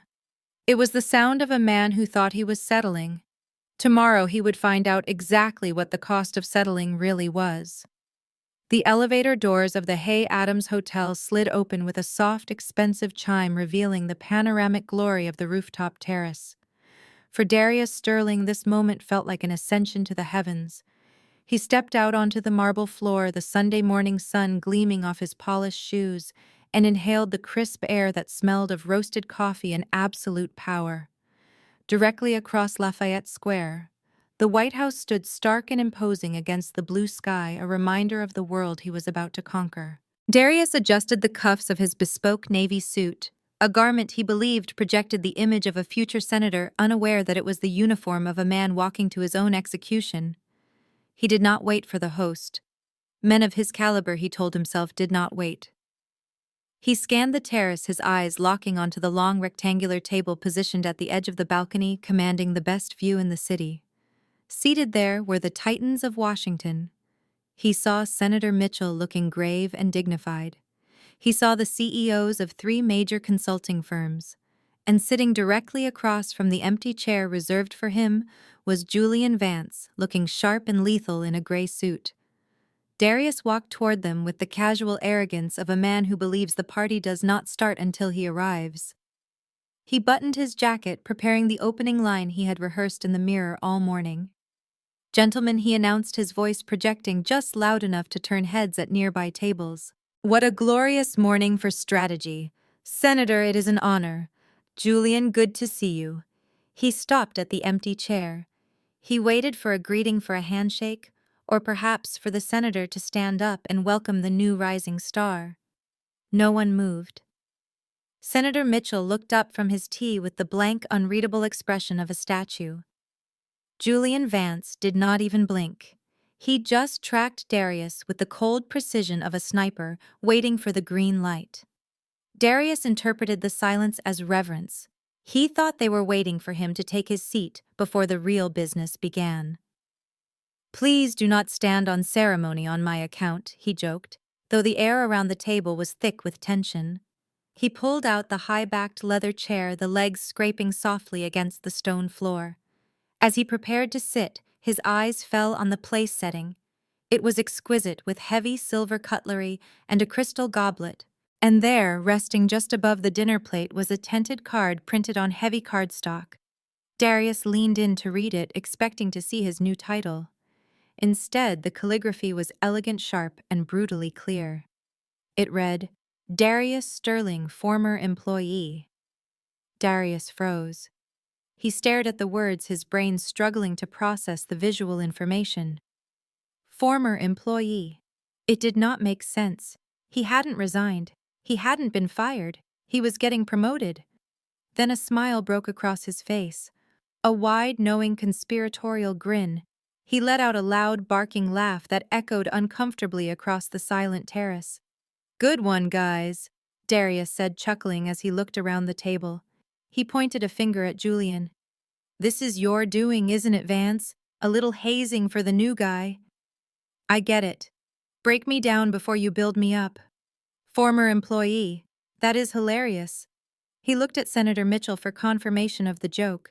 The senator did not laugh. He did not even twitch. He just watched Darius with a look of profound, heavy pity. Darius's laugh faltered slightly, but he refused to let the doubt seep in.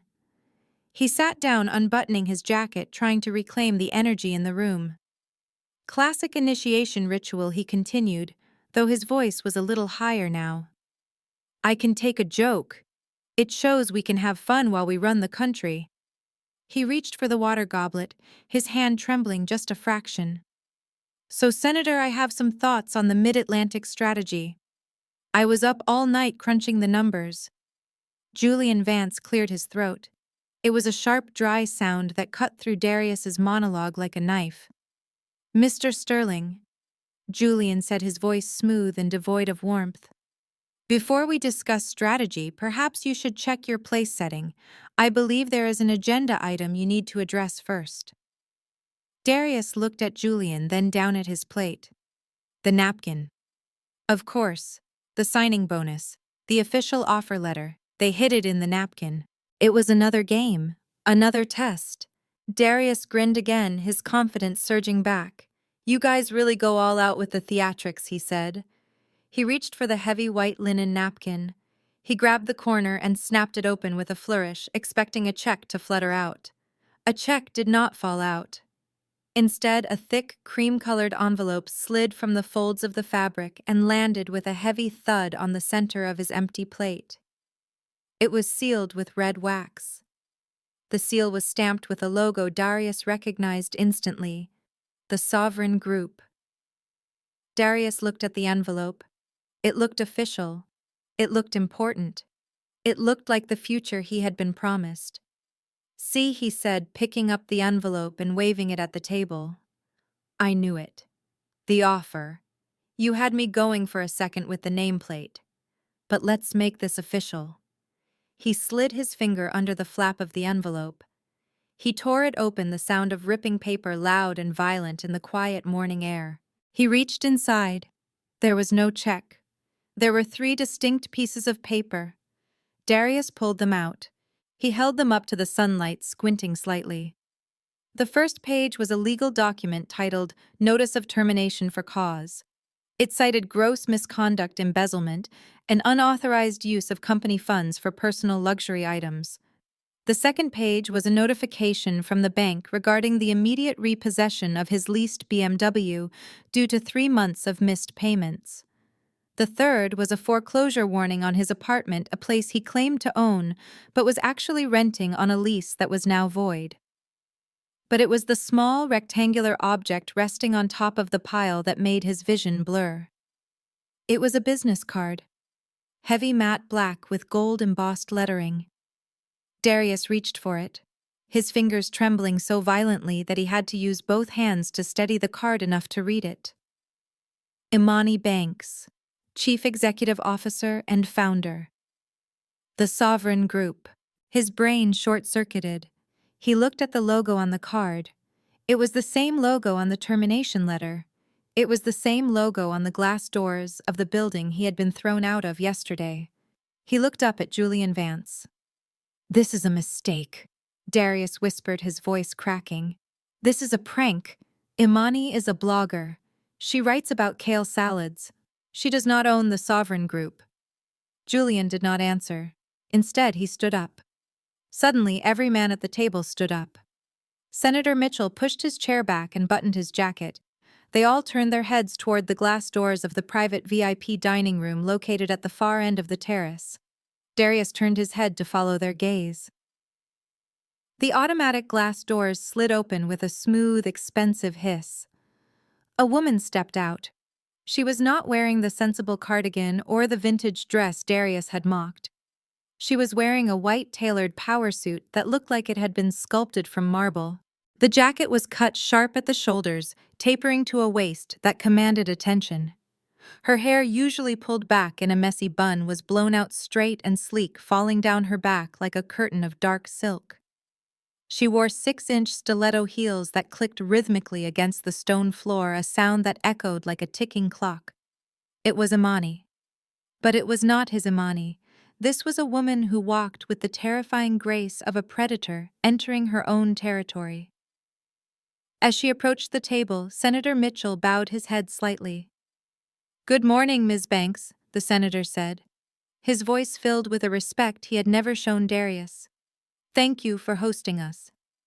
Imani nodded at him, a small gracious smile playing on her lips. "Senator, it is a pleasure.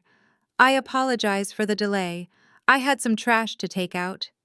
She stopped at the head of the table. She did not look at Darius.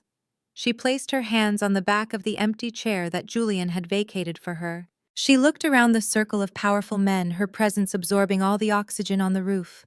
Darius sat frozen in his chair, the only person still seated, clutching the business card like a talisman that had failed to protect him. "Imani," he croaked. She turned her head slowly. Her eyes landed on him, and the temperature on the roof seemed to drop 20 degrees. There was no love in her gaze. There was no anger. There was only a cold, hard indifference. "Hello, Darius," she said. Her voice was smooth, polished, and terrifyingly calm. "What is going on?" he stammered, standing up on shaky legs. "Why are you wearing that? Why are they calling you Ms. Banks? Tell them. Tell them you are a food blogger. Tell them this is a joke." Imani laughed. It was a dry, humorless sound. "A food blogger," she repeated. "I do write a blog, Darius. It is a hobby. It keeps me grounded. It reminds me of what normal people worry about, like the price of eggs, or how to stretch a paycheck. Things you know nothing about because you have been spending my money for 2 years. Your money," Darius scoffed. "I spend my money. I am a sterling." Imani reached out and plucked the termination notice from the table. She held it up. "You spent the company credit card on a Rolex you claimed was a family heirloom," she said. "You spent the campaign funds on a deposit for a party your sister could not afford. And you leased a BMW using a cosigner. Do you know who that cosigner was?" Darius blinked. "My mother signed for that car." Imani shook her head slowly. "Your mother has a credit score of 400, Darius. She could not lease a bicycle. I co-signed. I used a shell company to back your lease because I wanted you to feel successful. I wanted to see if the confidence would make you a better man." She dropped the paper. It fluttered to the ground. "It did not," she said. "It just made you louder." Darius looked at the senators. They were watching him with open disgust. "You own this," he whispered, gesturing to the hotel, the table, the city. "You own the Sovereign Group." "I founded it 6 years ago," she said. "While you were failing your bar exam for the second time, I was building the most powerful lobbying firm on the East Coast. While you were trying to figure out which fork to use, I was buying the debt of the companies you work for." She took a step closer, invading his personal space. "I hid it because I wanted something real. I wanted a man who loved me for Imani, not for the CEO of Sovereign. I gave you every chance, Darius. I played small so you could feel big. I dimmed my light so you could shine. Darius felt tears prickling his eyes. Panic was setting in, a cold, clawing beast in his chest. But babe, he pleaded, reaching for her hand. I do love you. I do. We can fix this. I am sorry about the gala. I was just stressed. I was trying to impress these people. He gestured to the men standing behind her. I was trying to be worthy of you, he lied. Imani looked at his hand reaching for hers. She did not take it. She looked at him with a mixture of pity and disgust. You told me to stop introducing you as my future husband, she said, quoting his words from the night at the Willard. You said looking at me made you feel like you were settling. Darius flinched. The words hung in the air, sharp as knives. You were worried about your image, Darius, she continued. You were worried that a blogger in a vintage dress was dragging you down. You wanted a power couple. You wanted someone who could walk into a room and command respect. She spread her arms, gesturing to the senators, the view of the White House, the empire she had built. Well, look around, she said. Is this enough power for you? Is this enough respect? Darius nodded frantically. Yes. Yes, Imani. This is incredible. I had no idea. We are going to be unstoppable. A power couple, just like I said. Imani smiled. It was the final nail in the coffin. You were right about one thing, Darius, she said. Being with you did make someone look like they were settling, but it was not you. She leaned in, her eyes locking onto his. It was me, she said. I was settling for a man who needed to stand on my back to feel tall. I was settling for a man who valued a label over a soul. So I took your advice. She stood up straight, smoothing her jacket. I raised my standards, Darius. I decided I deserve an equal.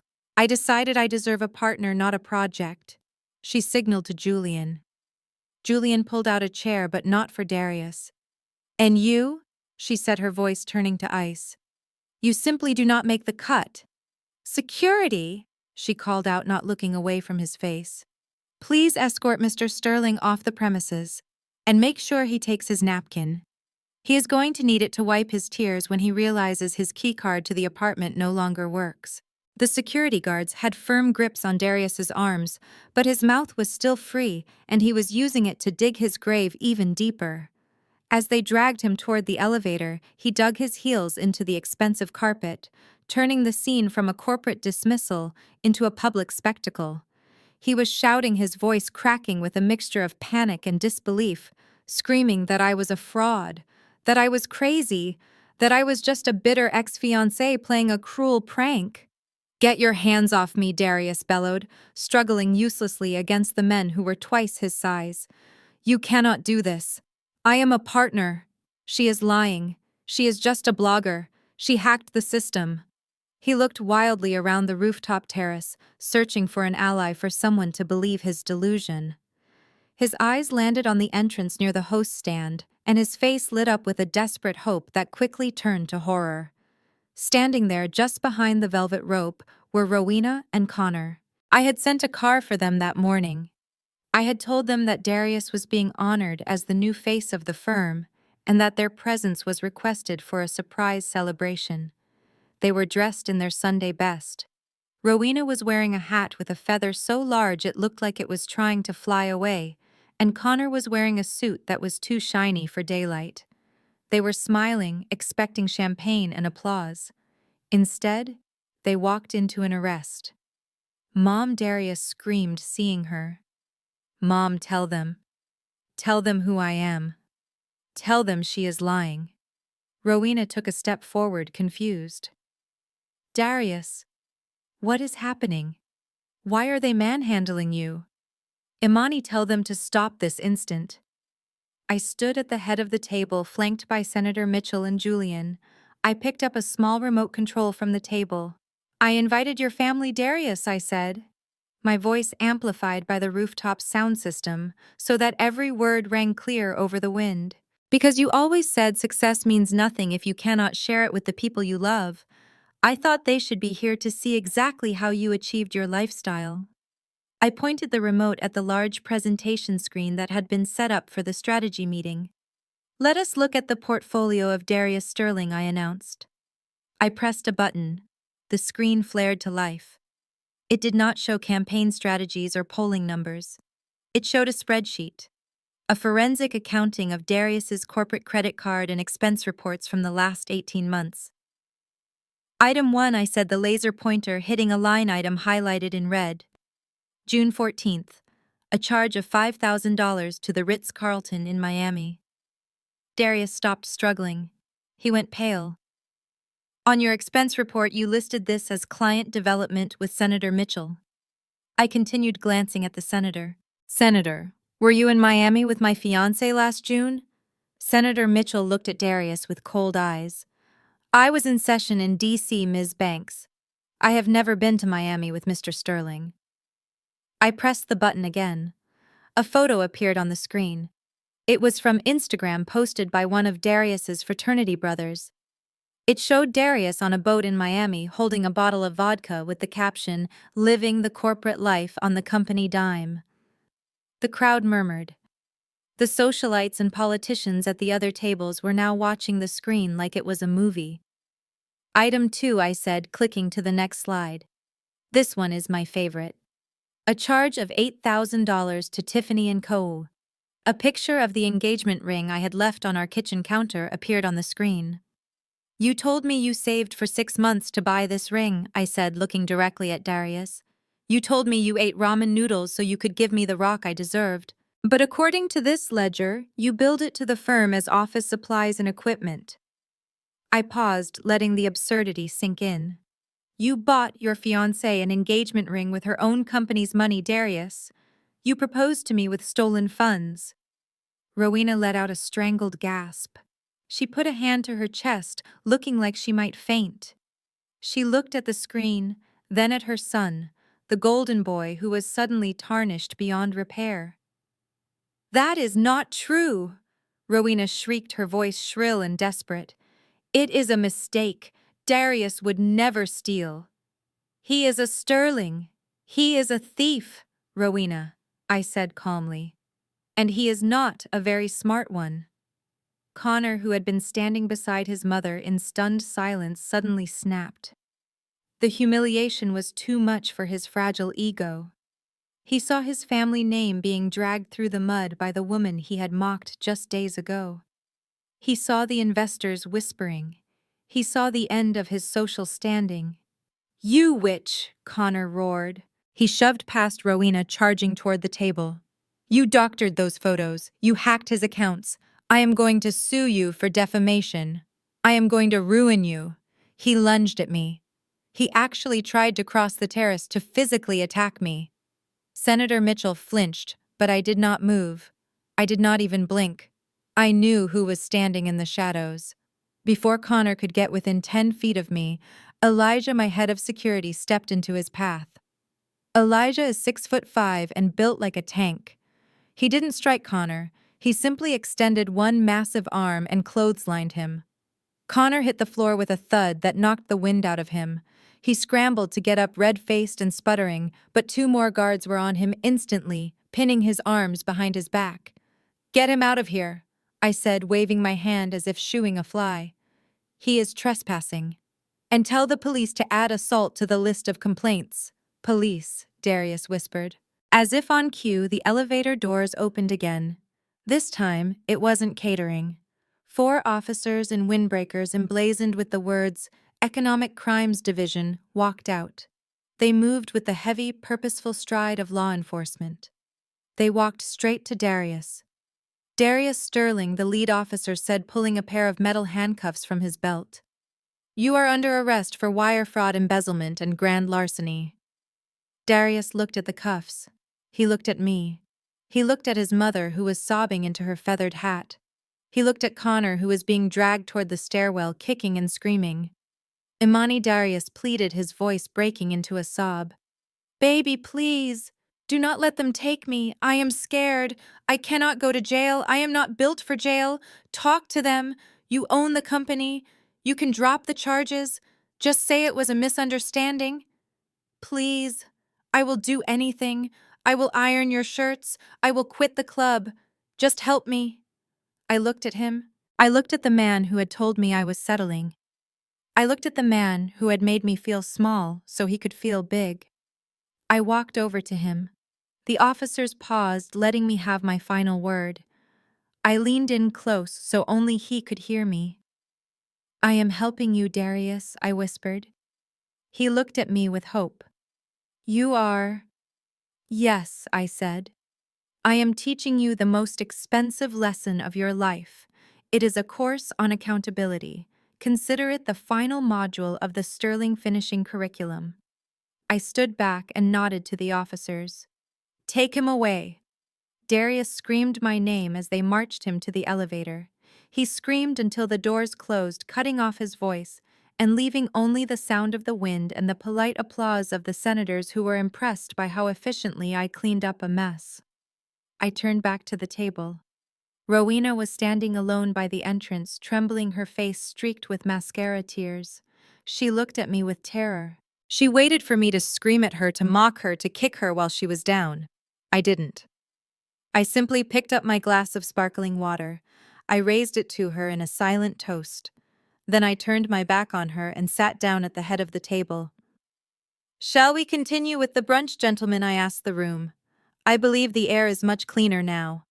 Senator Mitchell smiled and raised his teacup. Indeed, Ms. Banks. Indeed. The morning sun did not shine on Georgetown that day. Instead, a gray, oppressive drizzle fell over the cobblestones, matching the color of the eviction notice taped to the glossy black door of the Sterling townhouse.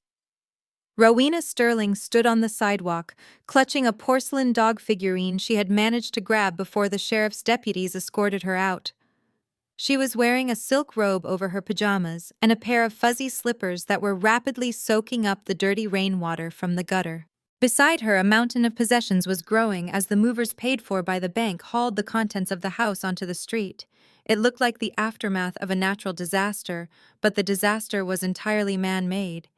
This is a mistake, Rowena shrieked at the sheriff, a burly man who looked like he had evicted far more sympathetic people than her. You cannot do this. My son is Darius Sterling. He is a senior advisor. He will have your badge. The sheriff didn't even look up from his clipboard. Your son is currently being arraigned at the central booking station, ma'am, and the new owner of this property has requested immediate possession. You have 10 minutes to collect your personal effects before the sanitation truck arrives to clear the sidewalk. The new owner, Rowena whispered. She looked up at the bedroom window, the window she had looked out of for 30 years. She imagined Imani standing there watching. Imani wasn't there, of course. She was likely in a boardroom somewhere making millions, but her ghost haunted every brick of the building. Chantel sat on top of a pile of Louis Vuitton luggage, her mascara running in black streaks down her face. She was frantically tapping on her phone, her thumbs moving at the speed of light. She wasn't calling a lawyer. She wasn't looking for a hotel. She was going live. Hey guys, Chantel cried into the camera, holding the phone up at a high angle to hide her double chin. It is Chantel. I need you guys to listen. We are being targeted. A hacker stole our house. They stole everything. We are literally on the street. She paused, waiting for the sympathy emojis to flood the screen. I need your help, she continued, her voice trembling with a practiced fragility. I am dropping my Cash App link in the comments. Please, if you have ever loved my content, if you loved my fashion hauls, donate now. We need a hotel. We need safety. $5. $10. Anything helps the Sterling family fight this injustice. She looked at the viewer count. It was climbing. People loved a train wreck. But then the comments started coming in. They weren't hearts. They weren't prayers. Isn't your brother the guy who got arrested for stealing campaign funds? One user wrote. I saw on the news he used company money to buy fake jewelry, another added. Chantel gasped. No. That is a lie. Darius is innocent, and our jewelry is real. She grabbed one of the Louis Vuitton bags from the pile to show the camera. Look at this. This is vintage. This is quality. As she yanked the bag, the handle snapped.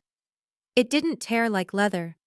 It stretched and broke like cheap plastic. The bag fell open, revealing a lining that was clearly synthetic. The logo on the side was slightly crooked, a detail the high-definition camera picked up perfectly. The comments section exploded. LOL, that bag is from Canal Street. Plastic handle girl, you are a fraud.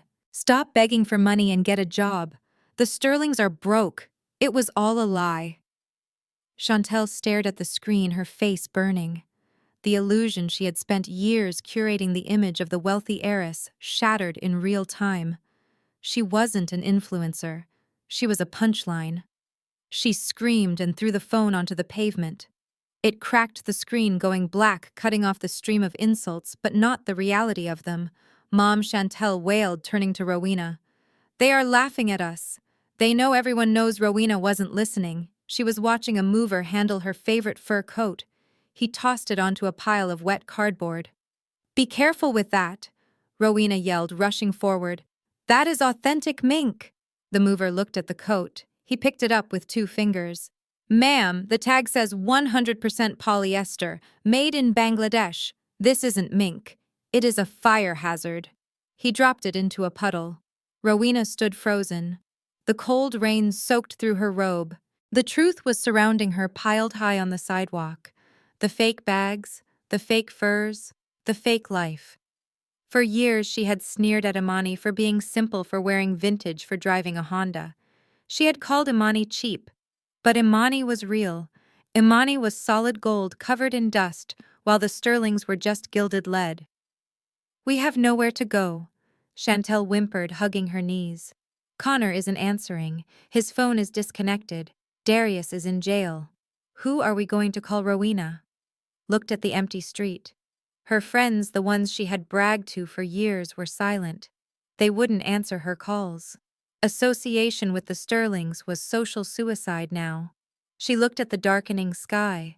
She felt a hunger pang in her stomach, sharp and unfamiliar.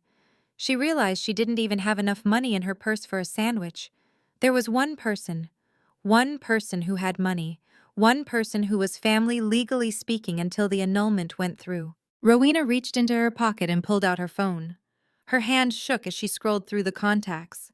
She stopped at the name she had saved as Imani. The help. She hesitated.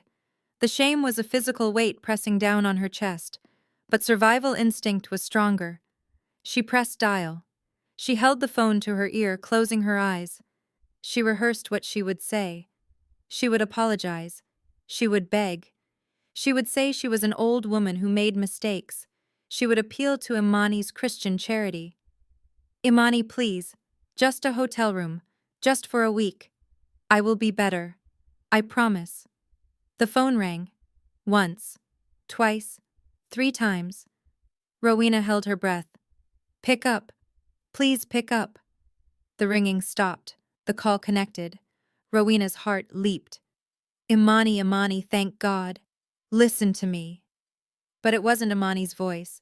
It was a recording. A crisp, professional, pre-recorded voicemail message. You have reached the private line of Imani Banks, CEO of the Sovereign Group. Rowena slumped against the brick wall of her former home. I am currently unavailable to take your call as I am busy running the world and cleaning up the messes left by people who underestimated me.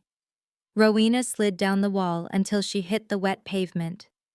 If you are calling for a business inquiry, please contact my assistant.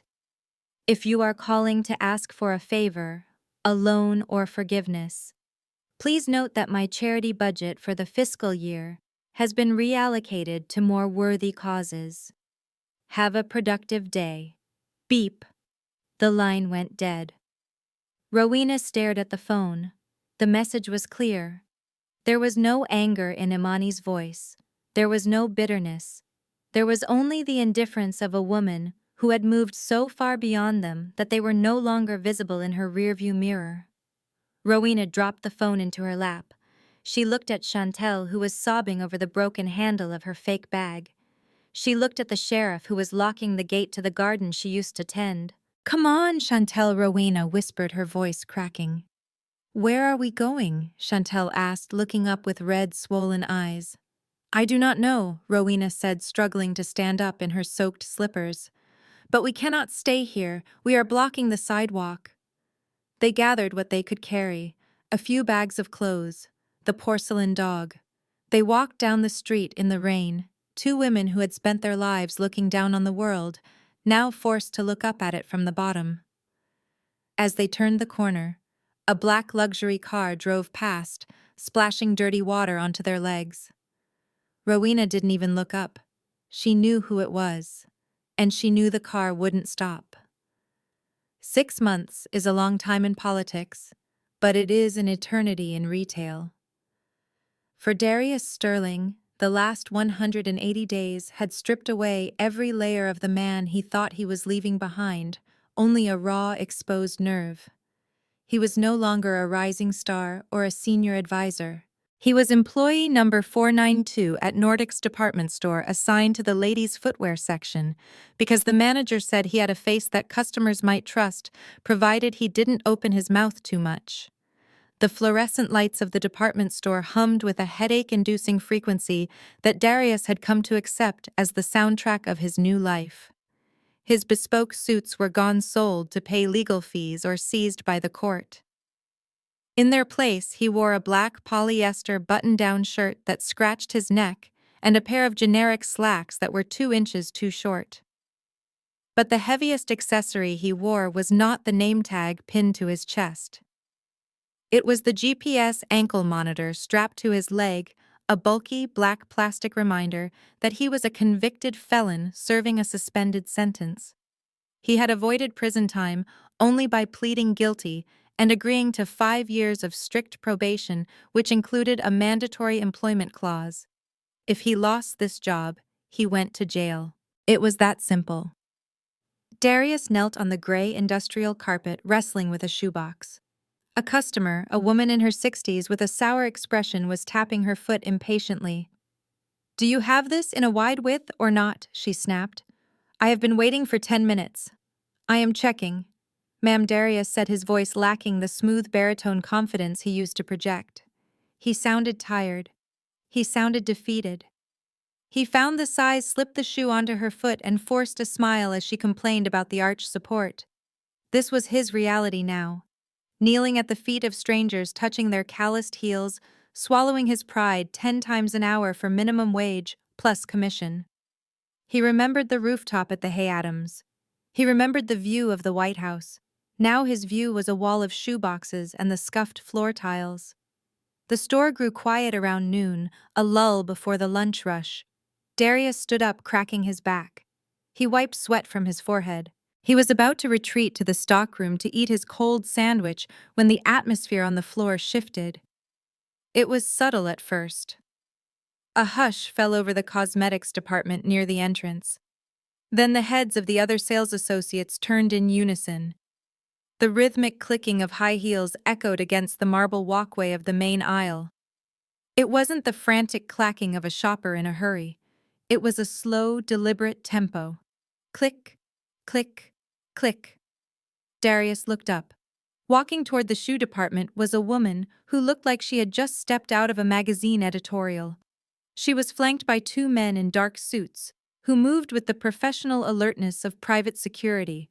She wore a camel-colored cashmere coat draped over her shoulders like a cape, revealing a cream silk blouse and tailored trousers underneath. Her sunglasses were oversized and dark, hiding her eyes, but Darius knew the shape of her jaw. He knew the way she held her head high as if an invisible crown rested there. His breath hitched in his throat. His heart slammed against his ribs.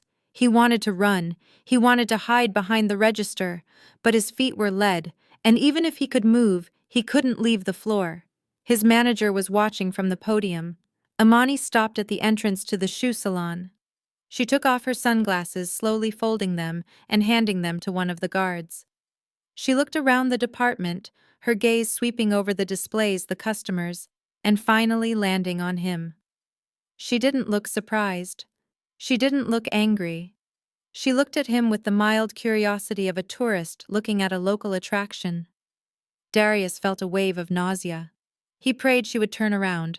He prayed she was just passing through. But she didn't turn. She walked straight toward him. The other sales associates stepped back, sensing the power radiating off her. They didn't know their history, but they knew hierarchy, and Imani Banks was at the top of the food chain. She stopped 3 feet away from him.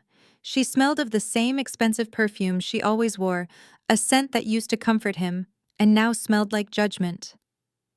"Hello, Darius," she said. Darius swallowed hard. His mouth was dry. "Hello, Ms. Banks. I'm looking for a new pair of pumps," she said, her voice conversational, as if they were strangers meeting for the first time. "Something sharp. Something that says I just closed a $10 million acquisition. Do you have anything like that?" Darius nodded jerkily. We have the new season of Louboutins. They just came in." "Excellent," Imani said. She walked over to the velvet seating area and sat down. She crossed her legs, looking expectant. "I will try the Socate in black patent leather, size 7. Darius froze. That was the most difficult shoe to fit. It required the salesperson to physically manipulate the foot into the steep arch. "Did you hear me, Darius?" she asked softly. "Size 7. He turned and walked mechanically into the stockroom. His hands were shaking so badly he dropped the box twice. He wanted to scream, he wanted to quit, but the image of a jail cell flashed in his mind. He needed this job. He picked up the box. He walked back out. Imani was waiting. She had slipped off her current shoe, revealing a perfectly pedicured foot. Darius approached her. He set the box down. He removed the lid. He peeled back the tissue paper.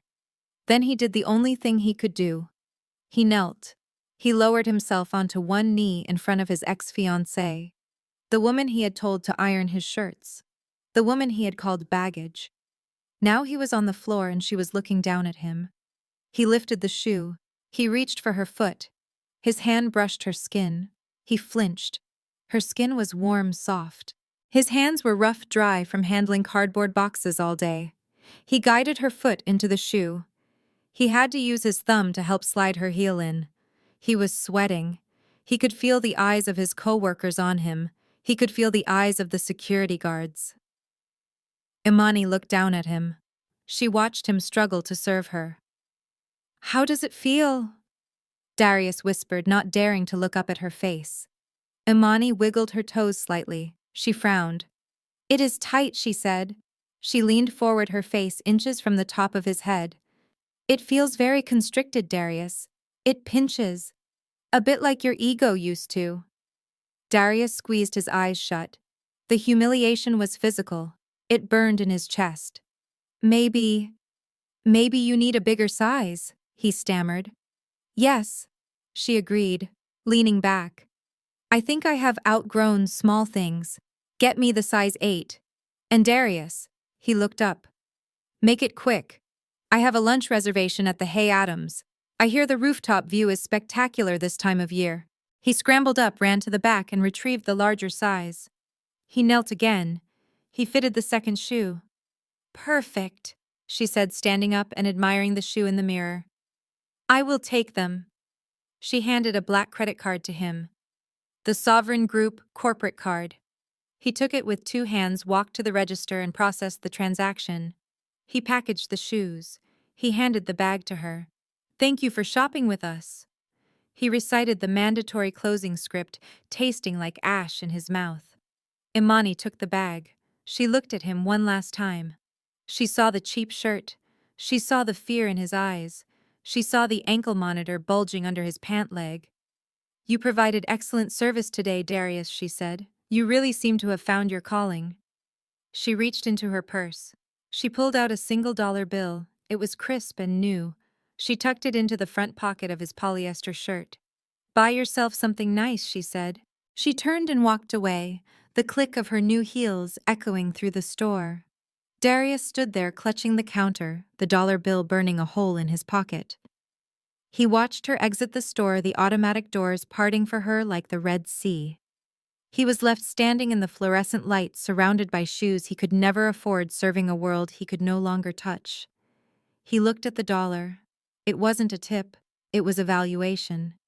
And it was exactly what he was worth. 2 years had passed since the rooftop brunch that dismantled a dynasty, and the world had continued to turn, though it spun on a different axis for everyone involved. For me, the axis was currently centered on a private vineyard in the rolling hills of Charlottesville, Virginia. The air smelled of crushed grapes and late summer jasmine. The sun was beginning to set, casting a golden hour glow that no Instagram filter could replicate. I stood before a wall of white roses wearing a custom Oscar de la Renta gown that moved like a whisper around my ankles. Standing across from me holding my hands with a reverence that still made my breath catch was Senator Elias Thorne. Elias was everything Darius was not. He was 35, brilliant, and possessed a quiet strength that did not require a megaphone to announce its presence. He didn't need me to shrink so he could feel tall. He loved that I took up space. He loved that when we walked into a room, people looked at me first. He didn't want a shadow, he wanted a sun. The officiating minister, a Supreme Court justice who was a close friend of mine, smiled at us. Elias squeezed my hands. He looked me in the eye and there was no hesitation, no calculation of net worth or social standing. There was only absolute certainty. Imani, Elias said, his voice carrying over the silent crowd of 300 guests. When I met you, I didn't just meet a partner. I met a force of nature. People often ask me if it is difficult being married to the most powerful woman in Washington. They ask if I worry about being overshadowed.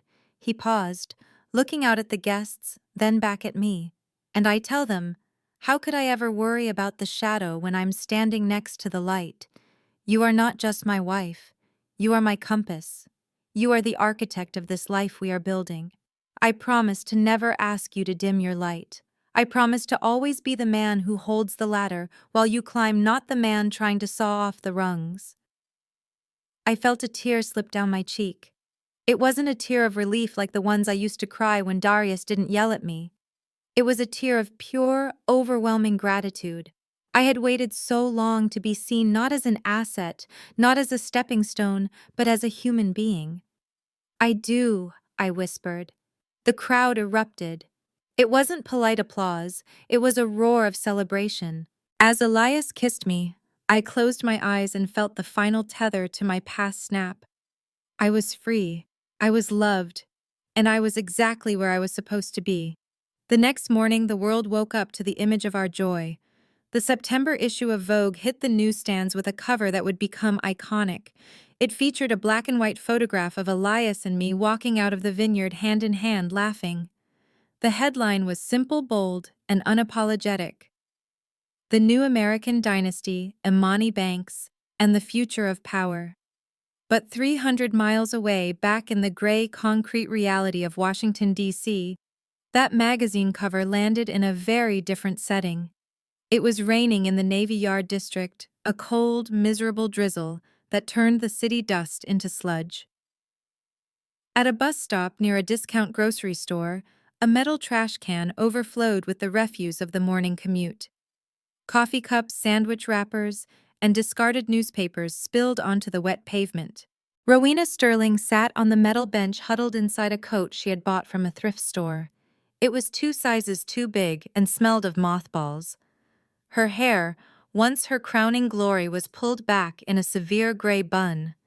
Her hands were rough, the nails short and unpolished. She was waiting for the number 90 bus to take her to the laundromat, where she now worked part-time folding sheets. Beside her sat Chantel. The younger Sterling had lost her glow. Without the expensive skincare and the professional lighting, she looked tired and ordinary.